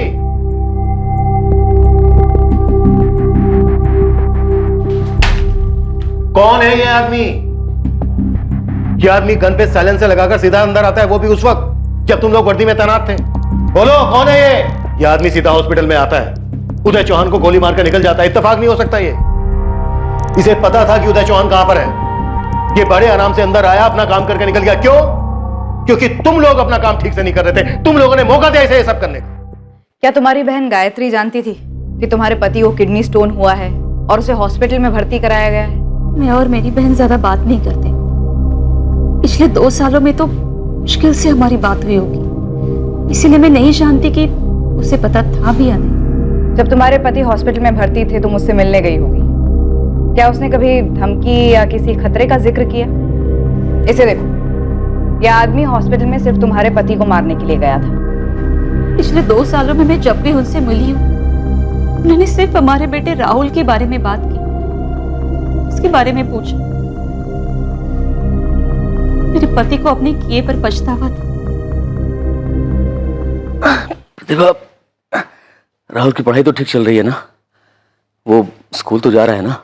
हाँ, सब ठीक है। अभी राहुल की चिंता मत कीजिए। और वो डॉक्टर क्या बोल रहा है? ये पत्थर निकल तो जाएगा ना? हाँ, उन्होंने कहा है कि कल ऑपरेशन के बाद निकल जाएगा। और वो वकील क्या बोल रहा है? पिछले 2 साल से ऐसे ही चल रहा है प्रतिभा, कुछ भी नहीं हुआ अभी तक। बोल रहे थे कि पूरी कोशिश करेंगे, लेकिन मर्डर का आरोप तो लगेगा ही। इस बीच में अपनी बहन से 1-2 बार मिली, उसके आगे हाथ फैलाए ताकि वो हमारी मदद करे।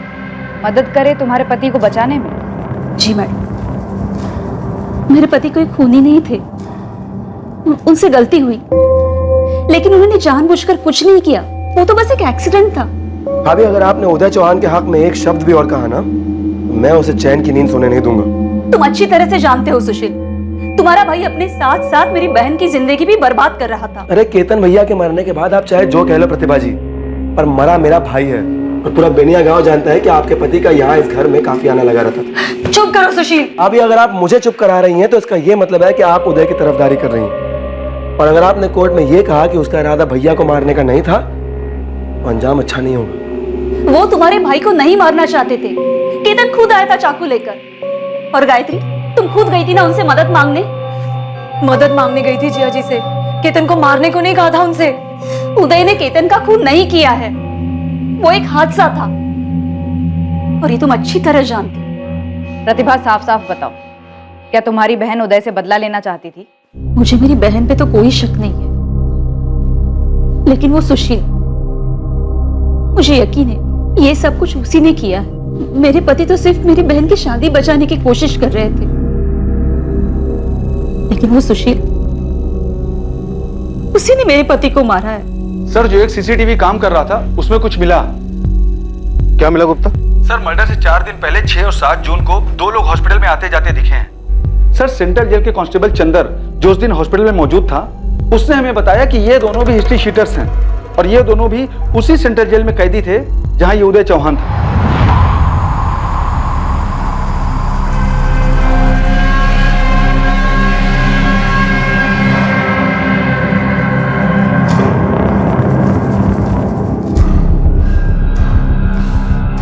सर, ये देखिए, ये दोनों 7 जून को भी आए थे। यही हैं दोनों हिस्ट्री शीटर।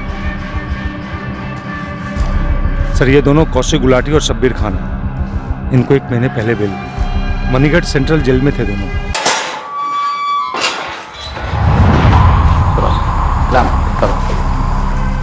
उदय भाई, चलते हैं फिर हम लोग, मिलेंगे फिर कभी। चलते हैं, हमारा आना जाना तो लगा ही रहता है।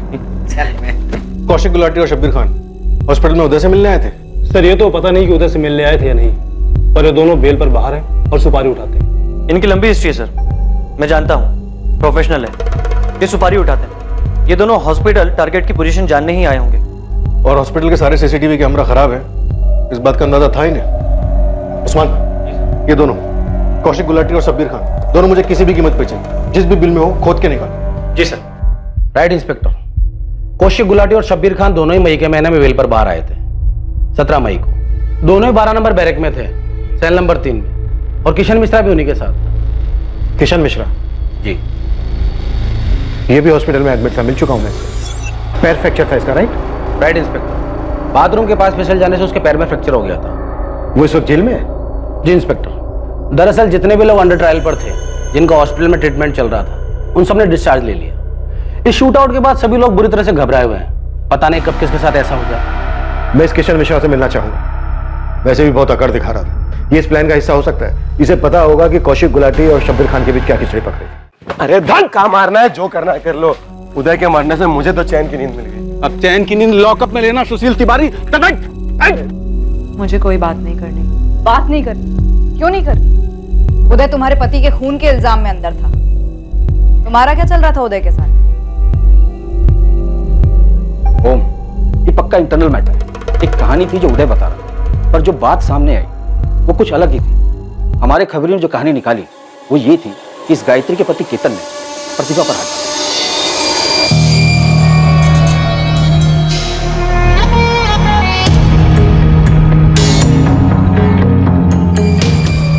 और दूसरी तरफ ये बात भी सामने आ रही थी कि शायद केतन की पत्नी गायत्री और उदय के बीच कुछ चल रहा था, क्योंकि जिस तरीके से उसने केतन को मारा था वो एक्सीडेंट तो नहीं लगा। और प्रतिभा कह रही थी कि उसके पति ने उसकी बहन की मदद की थी केतन को पैसा ना देकर, क्योंकि केतन शराबी था और उसे जुए की लत थी।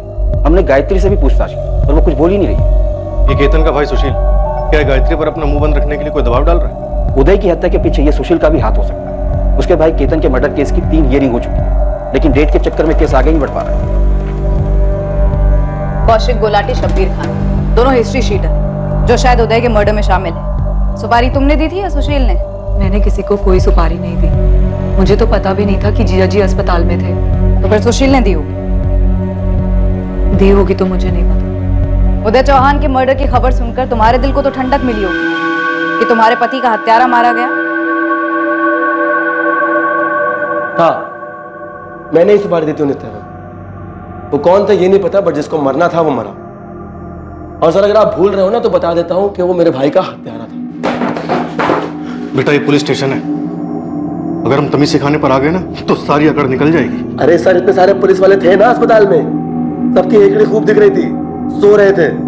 सर सबको पता है जब आप लोग की जरूरत होती है आप लोग हमेशा सोते रहते हो। तुझे इस पुलिस स्टेशन से बाहर चलकर अपने पैरों पर जाना है या नहीं? सर जिसने मारा था वो तो आराम से बाहर चल के चला गया, मेरी हालत बिगाड़ के क्या मिलेगा आपको?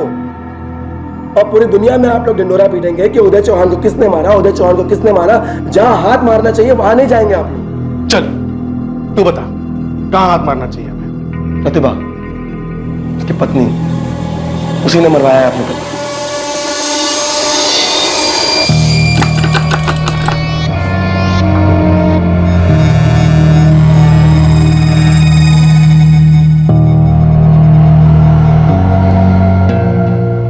हाँ साहब, अच्छी तरह जानता हूँ इन दोनों को, शबीर और कौशिक। ये दोनों मिलने आए थे ना तुझसे हॉस्पिटल में? साहब आप तो पीछे ही पड़ गए कि उदय चौहान को मारने में मेरा हाथ है। मैं पीछे नहीं पड़ा हूं तेरे किशन मिश्रा। मुझे पूरा यकीन है कि उदय चौहान को मारने में तेरा ही हाथ है। तेरे दोनों पंटर मिलने आए थे ना तेरे से अस्पताल में। कौशिक और शब्बीर ने पूरी जानकारी इकट्ठा की, हॉस्पिटल का अच्छे से मुआयना किया।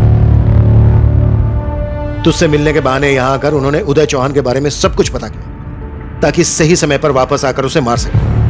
फिर 11 जून की रात को उन्होंने शूटर को भेजकर काम तमाम कर दिया। मुझे पक्का यकीन है तुझे पहले से पता था कि 11 जून की रात को क्या होने वाला है। उदय चौहान का मर्डर होते हुए बड़े मजे से देखा होगा ना तूने।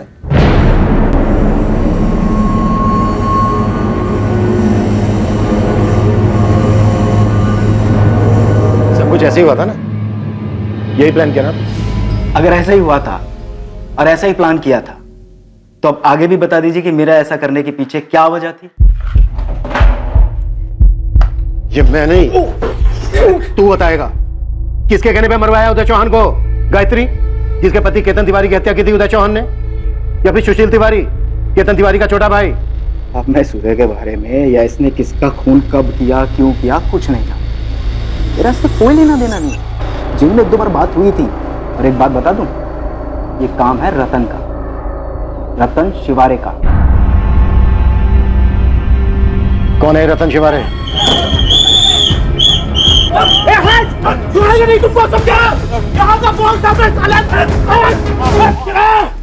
ये रतन शिवारे भी अंडर ट्रायल है? डीलर साहब ने आपको बताया कहीं उनका हाथ तो नहीं इन सब में? अब 2 हफ्ते पहले लड़ाई होती है, फिर उदय चौहान को चोट लगती है और फिर वो जेल में दर्द से कराता है।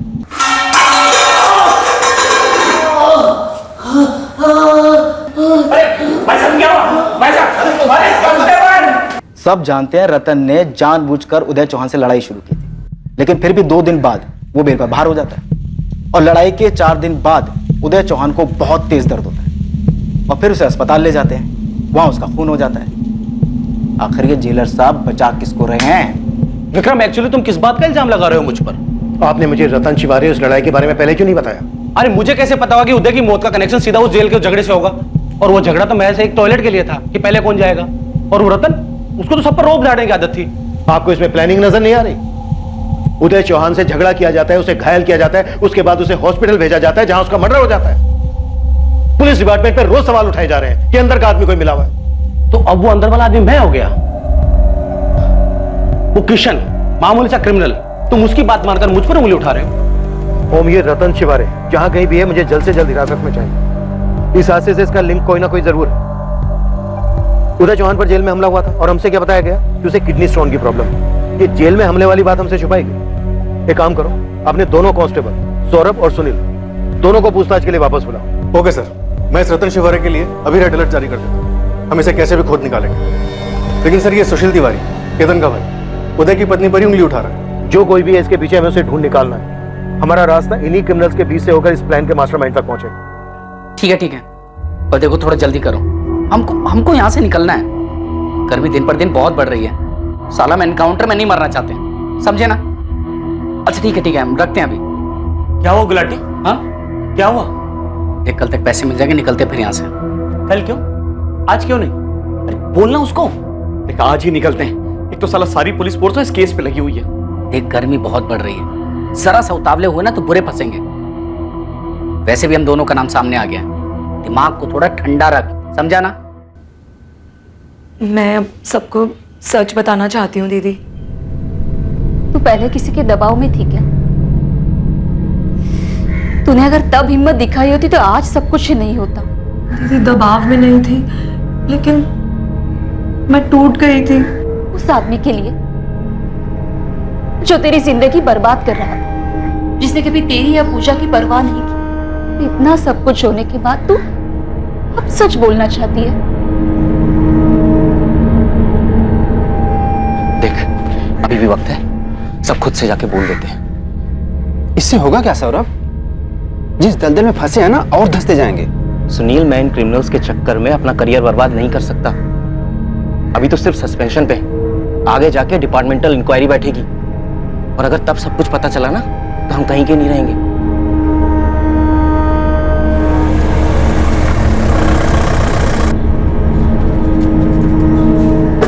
रतन शिवहरे जो अंडर ट्रायल मुजरिम है और फिलहाल बेल पर बाहर था, जिसका जेल में उदय चौहान के साथ झगड़ा हुआ था, पुलिस ने आखिरकार उसे पूछताछ के लिए उठाया।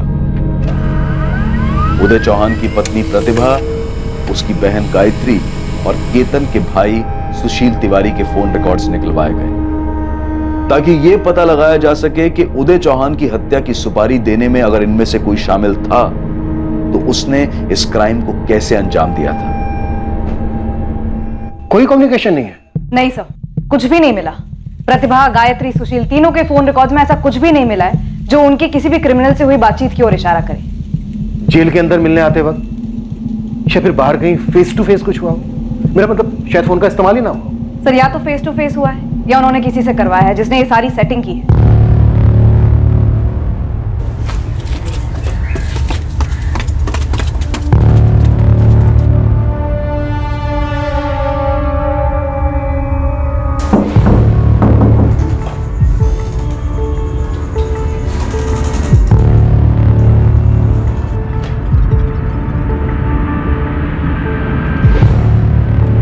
पूरे ना साहब? बिल्कुल पूरे। वैसे तुमने कौन से पंटर को भेजा था ट्रिगर दबाने के लिए? बेवजह का हंगामा खड़ा हो गया। हंगामा तो होना ही था। अब कस्टडी में मर्डर हुआ है, कोई मामूली बात तो है नहीं। आप तो फिर भी एसी में बैठ के ठंडी हवा का मजा ले रहे हो। सलाख तो हमारे पीछे लगी हुई है ना साहब। गोली अस्पताल में चली, वो भी साइलेंसर लगाकर, और जेल में हुए झगड़े पर आप इतना शोर मचा रहे। साहब, वो मेरा टाइम था, मेरा टॉयलेट जाने का टाइम। वो उदय बीच में घुस रहा था। मैंने प्यार से समझाया कि भाई अर्जेंट है, जाने दे। उसके समझ में नहीं आया तो दिया 2-4। अबे इतने 2-4 दूंगा ना तुझे, टॉयलेट जाने तक के लायक नहीं बचेगा। सच सच बोल। उदय चौहान को किसने मरवाया? आप, मैं सिर्फ इसका नाम जानता था। वो भी झगड़े के बाद किसी ने मुझे बोला कि बैरक नंबर 12 का उदय चौहान है। मां कसम साहब, पहले से 3 मर्डर केस चल रहा है, एक और जुड़ जाता तो क्या फर्क पड़ता। साहब, ये जो किशन मिश्रा है ना, जिसने आपको ये बताया, 1 नंबर का चालबाज और सन की आदमी है।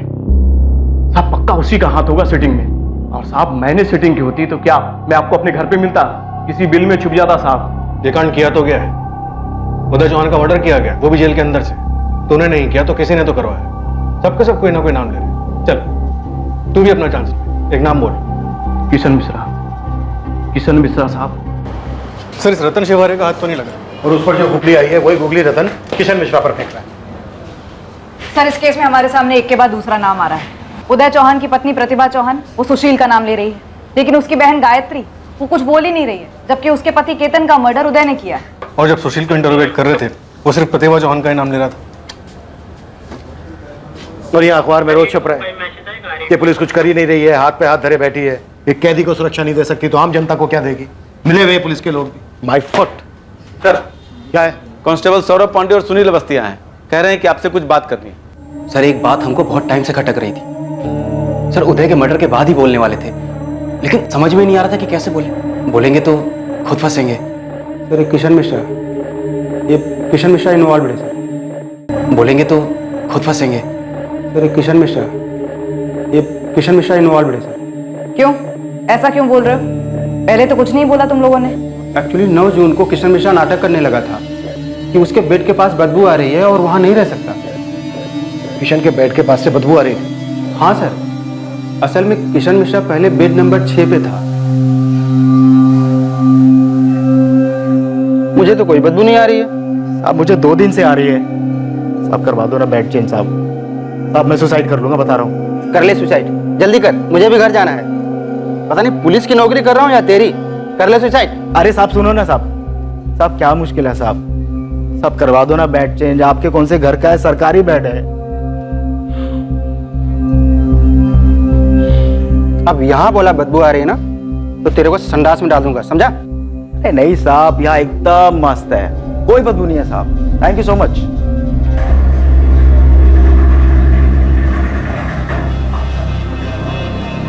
सर 10 तारीख को उदय चौहान का पोस्ट ऑपरेशन चेकअप होने वाला था, तो मैंने सौरभ से बात की और उदय का बेड किशन को अलॉट कर दिया। पोस्ट ऑपरेशन चेकअप के बाद जब उदय वापस वार्ड में आया तो उसे बेड नंबर 6 अलॉट किया, जो पहले किशन का था।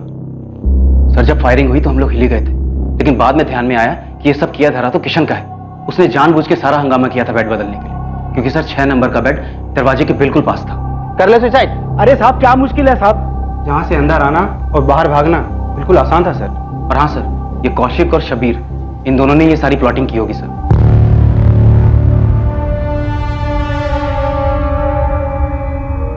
उस समय तो हम बहुत डर गए थे सर, इसलिए नहीं बताया, पर अब सब सामने आकर बता रहे हैं सर। इस किशन मिश्रा पे मुझे पहले से ही शक था, पर इसने किसके लिए किया होगा ये सर? ये तो हमें पता नहीं, और हम लोग ड्यूटी पर भी नहीं है कि इन्वेस्टिगेशन में आपकी मदद कर पाए। ये प्रतिभा, उदय की पत्नी, उसे कभी बात करते देखा था किशन मिश्रा से? जी नहीं मैम। यस इंस्पेक्टर जीवन, कहिए। केतन की पत्नी गायत्री तिवारी आई हुई है, वो कुछ कहना चाहती है। पहले तो एक शब्द भी नहीं कहा था, पर अब कहना चाहती है। केतन का मर्डर उदय चौहान ने किया और अब हम उदय चौहान के मर्डर केस में उलझे पड़े। मैं जानता हूं विक्रम, वो शायद सिर्फ इतना ही कहना चाहती है कि उसके पति की हत्या एक एक्सीडेंट था। जीवन, अब इससे कोई फर्क नहीं पड़ने वाला है। उदय चौहान मर्डर केस में भी गायत्री के स्टेटमेंट से कोई मदद नहीं मिलने वाली है। इस जानकारी से उदय चौहान की हत्या के मामले में कोई बदलाव नहीं आने वाला था, लेकिन ये एक महत्वपूर्ण जानकारी थी, एक लीड थी जो शायद ये खुलासा कर पाए कि उदय चौहान की हत्या आखिर क्यों हुई। एक तरफ गायत्री ने आखिरकार अपना सच बयां किया और वहीं दूसरी तरफ पुलिस को हत्या के षड्यंत्रकारी दो शातिर अपराधी कौशिक गुलाटी और शब्बीर खान के बारे में अहम जानकारी मिली। यह इंफॉर्मेशन बिल्कुल सही वक्त पर आई थी, क्योंकि दोनों अपराधी कौशिक गुलाटी और शब्बीर खान मणिगढ़ इलाके से भागने की तैयारी में थे। उदय चौहान की हत्या के तार किशन मिश्रा से जुड़े हुए थे और वो उसी जानकारी पर आधारित थे जो दोनों कांस्टेबल्स ने दी थी कि किशन मिश्रा का बेड शिफ्ट किया गया था। अब क्या बात करना चाहती हो गायत्री? मेरे जीजा जी, उन्होंने सिर्फ मेरा घर बचाने की कोशिश की थी, मैंने उनसे खुद मदद मांगी थी। कैसी मदद गायत्री? और अगर मदद करनी थी तो उदय चौहान ने तुम्हारे पति को क्यों मारा? और अब उदय चौहान क्यों मारा गया? मैंने तुम्हारे खिलाफ कुछ नहीं कहा, बस जीजा जी से इतना बोला कि तुम्हें पैसे ना दे। हाँ गायत्री, मैंने ही पैसे दिए थे। क्यों दिए जीजा जी, और कब तक देते रहेंगे? गायत्री, पति है तुम्हारा, वो किसी तकलीफ में था, कोई कर्जा चुकाना था उसको, उसने दे दिए। कब से दे रहे हैं आप उसे पैसे? अब गायत्री, मैं हिसाब किताब तो रखता नहीं हूँ, कई बार दिए होंगे। और तुम प्रतिभा की छोटी बहन, तो मेरी बहन जैसी हुई ना। अगर आपकी बहन जैसी हो तो एक बार मुझसे पूछ तो लेते जिया जी कि केतन आपसे क्यों पैसे मांग रहा है। बात क्या गायत्री, साफ साफ बताओ। वो सारे पैसे जुए में उड़ा देता है, रोज रात को पीकर आता है और आके तो मैं आपको ऐसी ऐसी जगहों पर जाता है जिया जी कि आपको बताते हुए भी मुझे शर्म आ रही है। अच्छा, पर मुझे तो कभी ऐसा लगा ही नहीं। दिन पर दिन उसकी आदतें और खराब होती जा रही हैं। उसे पैसे देना बंद कीजिए, आप जाने अनजाने मेरा घर बर्बाद कर रहे हैं जिया जी। और उसी रात केतन का मर्डर हो गया, लेकिन मेरे जिया जी ने मेरे पति को नहीं मारा होगा। केतन को बात बात पर गुस्सा आ जाता था। हो सकता है केतन ने मेरे और जिया जी के बारे में कुछ अनाप शनाप बक दिया हो, या फिर दीदी के बारे में कुछ कह दिया हो। तो अब उदय चौहान को किसने मारा? या कहीं ये तुम्हारे पति के खून का बदला तो नहीं है? नहीं मैडम, मैंने जीजा जी को नहीं मारा और ना ही दीदी ने। और जहां तक सुशील का सवाल है तो वो अपने भाई के जैसा ही है, लेकिन मुझे नहीं लगता कि उसने जिया जी को मारा है। गायत्री, अब इन सब बातों का कोई मतलब नहीं है। तुम्हारे जीजा जी का खून हो चुका है। हाँ, तुम्हारे पति के मर्डर के ट्रायल में ये सब बातें शायद कुछ मायने रखती हैं, लेकिन अब हम सब लोग उदय चौहान के कातिल तक पहुंचना चाहते हैं।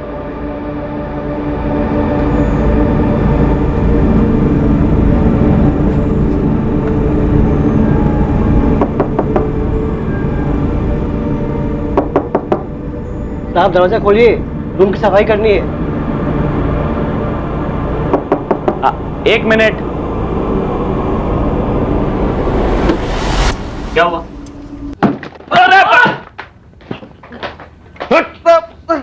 हमारे पास तुम दोनों को ठोकने के ऑर्डर्स हैं, तो भागने की तो सोचना भी मत, समझे? चलो आइए आइए आइए, शब्बीर खान साहब, कौशिक घटक साहब, आइए। क्या बात है, सारे किरदार एक साथ मिलकर कहानी सुनाएंगे। तो पिक्चर देखने का मजा ही ट्रिपल ट्रिपल हो जाएगा। नीचे हट। पर क्या है ना, कहानी बोर नहीं होनी चाहिए, एकदम शॉर्ट में सुनो, नहीं तो सालो तुम लोगों को शॉर्ट कर दूंगा। उदय चौहान की हत्या का मकसद इन्वेस्टिगेशन टीम के लिए भी चौंका देने वाला था। सब कुछ जेल के अंदर ही प्लान किया गया था और हत्यारों को इस बात का पूरा यकीन था कि हॉस्पिटल में इस काम को अंजाम देना सबसे आसान होगा। अब बकोगे या फिर पहले पिटोगे और फिर बकोगे? मेरा इस उदय चौहान से कोई लेना देना नहीं था। मैं पहले भी आपको बोल चुका हूं और फिर भी वही बोलूं। बहुत सुन ली तेरी बकवास, अब और नहीं। हमें पूरा यकीन है इस मर्डर का मास्टरमाइंड तू ही है। तेरे दोनों प्यादे आए थे ना तेरे से मिलने अस्पताल में, वहीं मिलके ये सब प्लान किया तुम लोगों ने। बोलो कौन है ये? बोलो कौन है ये? मैं पूछ रहा हूं कुछ। अतुल मौर्य। अतुल मौर्य? वो शूटर अतुल मौर्य? हाँ साहब वही। Ward number 9 bed number 6। रात को काम आसान रहेगा। तुम लोग मुझे सिखाओगे? रोज का काम है मेरा ये। नहीं बस बता रहे हैं। रोकड़ा कब कितना कैसे मिलेगा? 2 लाख तो नहीं लग रहा मुझे। 1 लाख है। 1 लाख काम होने के बाद। खुद कर लो, मुझे तुम्हारे ये चिल्लर नहीं चाहिए। अरे नहीं काम होने के बाद मिलेंगे ना। मैं बैलेंस में काम नहीं करता, काम पूरा होता है लेकिन फुल पेमेंट एडवांस, समझा? मगर हाँ, एक बार काम पकड़ा पैसे लिए तो काम 100% होता है। तुम लोगों को भी मालूम चल जाएगा, न्यूज देख लेना।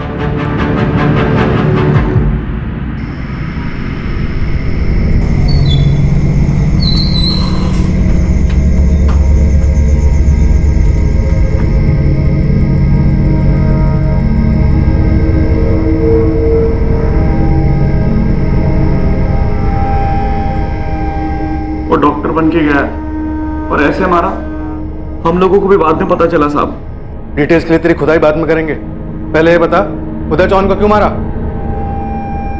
साले बड़ी आसानी से तूने बैट शिफ्ट कर लिया। कोई बास वास नहीं आ रही थी वहां। तुझे एग्जिट और एंट्री के लिए रास्ता चाहिए था ताकि तेरा शूटर शूट करके आसानी से निकल सके। हाँ, नहीं आ रही थी कोई बदबू, मुझे भी कोई बदबू नहीं आ रही थी। और ये साले शब्बीर और गुलाटी, इनको तो मैं जेल में मिला था, पत्ते खेलते थे मेरे साथ। पत्ते खेलते खेलते पता नहीं कौन सी इनकी गहरी दोस्ती अचानक बाहर निकल के आ गई। इनके जेल से निकलने के बाद मेरा पैर टूटा था और ये अस्पताल में आ गया मेरे से मिलने के लिए फलवल लेके। मामला गड़बड़ है, इसकी भनक लगती थी मुझे। हमारी दोस्ती इतनी गहरी भी नहीं थी कि ये मुझसे अस्पताल में मिलने आए। मुझे पक्का पता लग गया था कि इन्होंने मेरे नाम की सुपारी उठाई है, वरना अस्पताल में मुझसे मिलने का कोई मतलब नहीं था। अटैक होगा मुझे मालूम था, इसलिए मैंने नाटक किया। सच बोल रहे? हाँ साहब, पर हम लोगों को नहीं पता था इतना बड़ा चालू निकलेगा। इसने ऐसे ही बेड बदल लिया। साहब हम 2 दिन से वहां पर जा रहे थे, इसे हमने बेड नंबर 6 पर ही देखा था। अपना लोकेशन फिक्स था साहब। Ward number 9 bed number 6।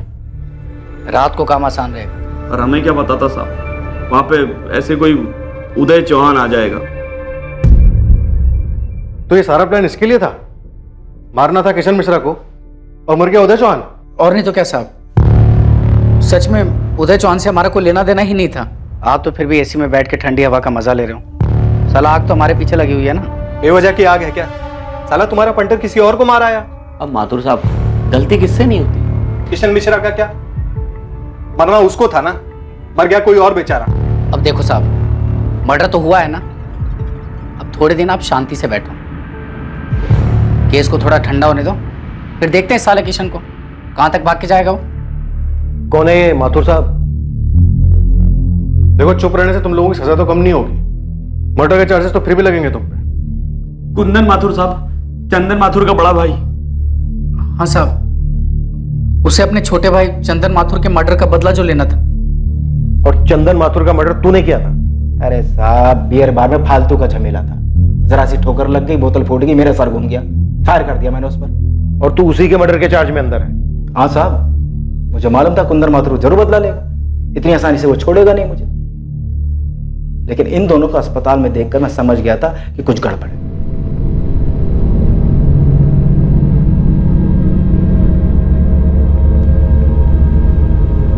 Kundan Mathur, जो कि एक ज्वेलरी शॉप का मालिक और इस हत्या का मास्टरमाइंड था, उसे पुलिस ने गिरफ्तार कर लिया। डॉक्टर के लिबास में आने वाला और ट्रिगर दबाने वाला शूटर अतुल मौर्य लंबी तलाश के बाद आखिरकार पुलिस की गिरफ्त में आ ही गया। सर उसका तो मर्डर हुआ ही नहीं जिसकी मैंने सुपारी दी थी। सर मुझे किस चार्ज में लेके जा रहे हैं? अरे फिक्र मत कर, तुझ पे कोई चार्ज नहीं लगाएंगे। तो सर मेरी गलती क्या है, क्यों लेके जा रहे हैं सर? एक्चुअली हमें किसी दूसरे क्रिमिनल का इनकाउंटर करना था, अब गलती से तुझ पे गोली चलानी पड़ेगी। सर क्या मजाक कर रहे हैं सर?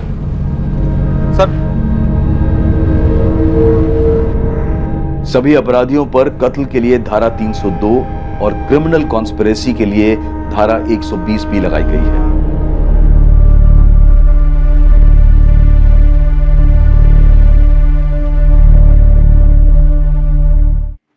इस हादसे को क्या कहा जाए? क्या दोष गर्दिश में सितारों का था?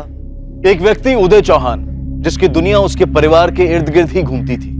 उदय अपनी पत्नी की बहन की मदद करने जाता है और उसके पति से उलझ जाता है, जिसमें उसके हाथों हत्या हो जाती है और ट्रायल के दौरान उदय मारा जाता है, गलती से मारा जाता है, गलत बेड नंबर की वजह से मारा जाता है। लेकिन उदय चौहान की हत्या सिर्फ इसलिए नहीं हुई थी क्योंकि कुछ अपराधी अपना काम करने निकले थे और गलती से किसी को मार बैठे थे। सीसीटीवी कैमरास का काम ना करना, ढीली सुरक्षा व्यवस्था और लापरवाह हॉस्पिटल अनुशासन, किसी भी क्षेत्र में किसी भी व्यक्ति ने जरा सी भी जिम्मेदारी और सतर्कता नहीं दिखाई। लापरवाही की वजह से ही कोई भेष बदलकर अंदर आया और बखूबी एक हत्या करके आसानी से निकल गया। गलती हो गई, छूट गया, आंख लग गई, अब हो गया तो मैं क्या करूं, मानता हूं कि गलती हो गई, अब क्या। ऐसी कई बातें कई ऑफिसेज में बोली जाती हैं और ऐसे बहाने अपनी लापरवाही को छुपाने के लिए दिए जाते हैं। हमें सबसे ऊपर उठकर अपनी गलतियों पर पर्दा ना डालते हुए उन्हें सुधारने के लिए कदम उठाने होंगे। बात गलती करने की नहीं है, बल्कि हर छोटे से छोटे काम के प्रति अपने दृष्टिकोण को सुधारने की है, फिर वो काम चाहे घर का हो या ऑफिस का। गलती करने की गुंजाइश हमेशा रहेगी, ये मनुष्य की प्रवृत्ति है, लेकिन लापरवाही को गलती का नाम नहीं दिया जा सकता है। हम सबको एक कोशिश करनी चाहिए कि ऐसा कभी ना हो। अब मैं अनूप सोनी आपसे विदा लेता हूं, फिर मुलाकात होगी एक और नए केस के साथ। देखते रहें क्राइम पेट्रोल सतर्क, रात 11 बजे सोमवार से शुक्रवार। और याद रखें, क्राइम और आपके बीच में सिर्फ इतना फर्क है कि आप कितने सतर्क हैं। सतर्क रहें, सुरक्षित रहें। जय हिंद। इस तरह के और भी एपिसोड देखने के लिए हमारे चैनल को सब्सक्राइब करें और बेल आइकन दबाना ना भूलें।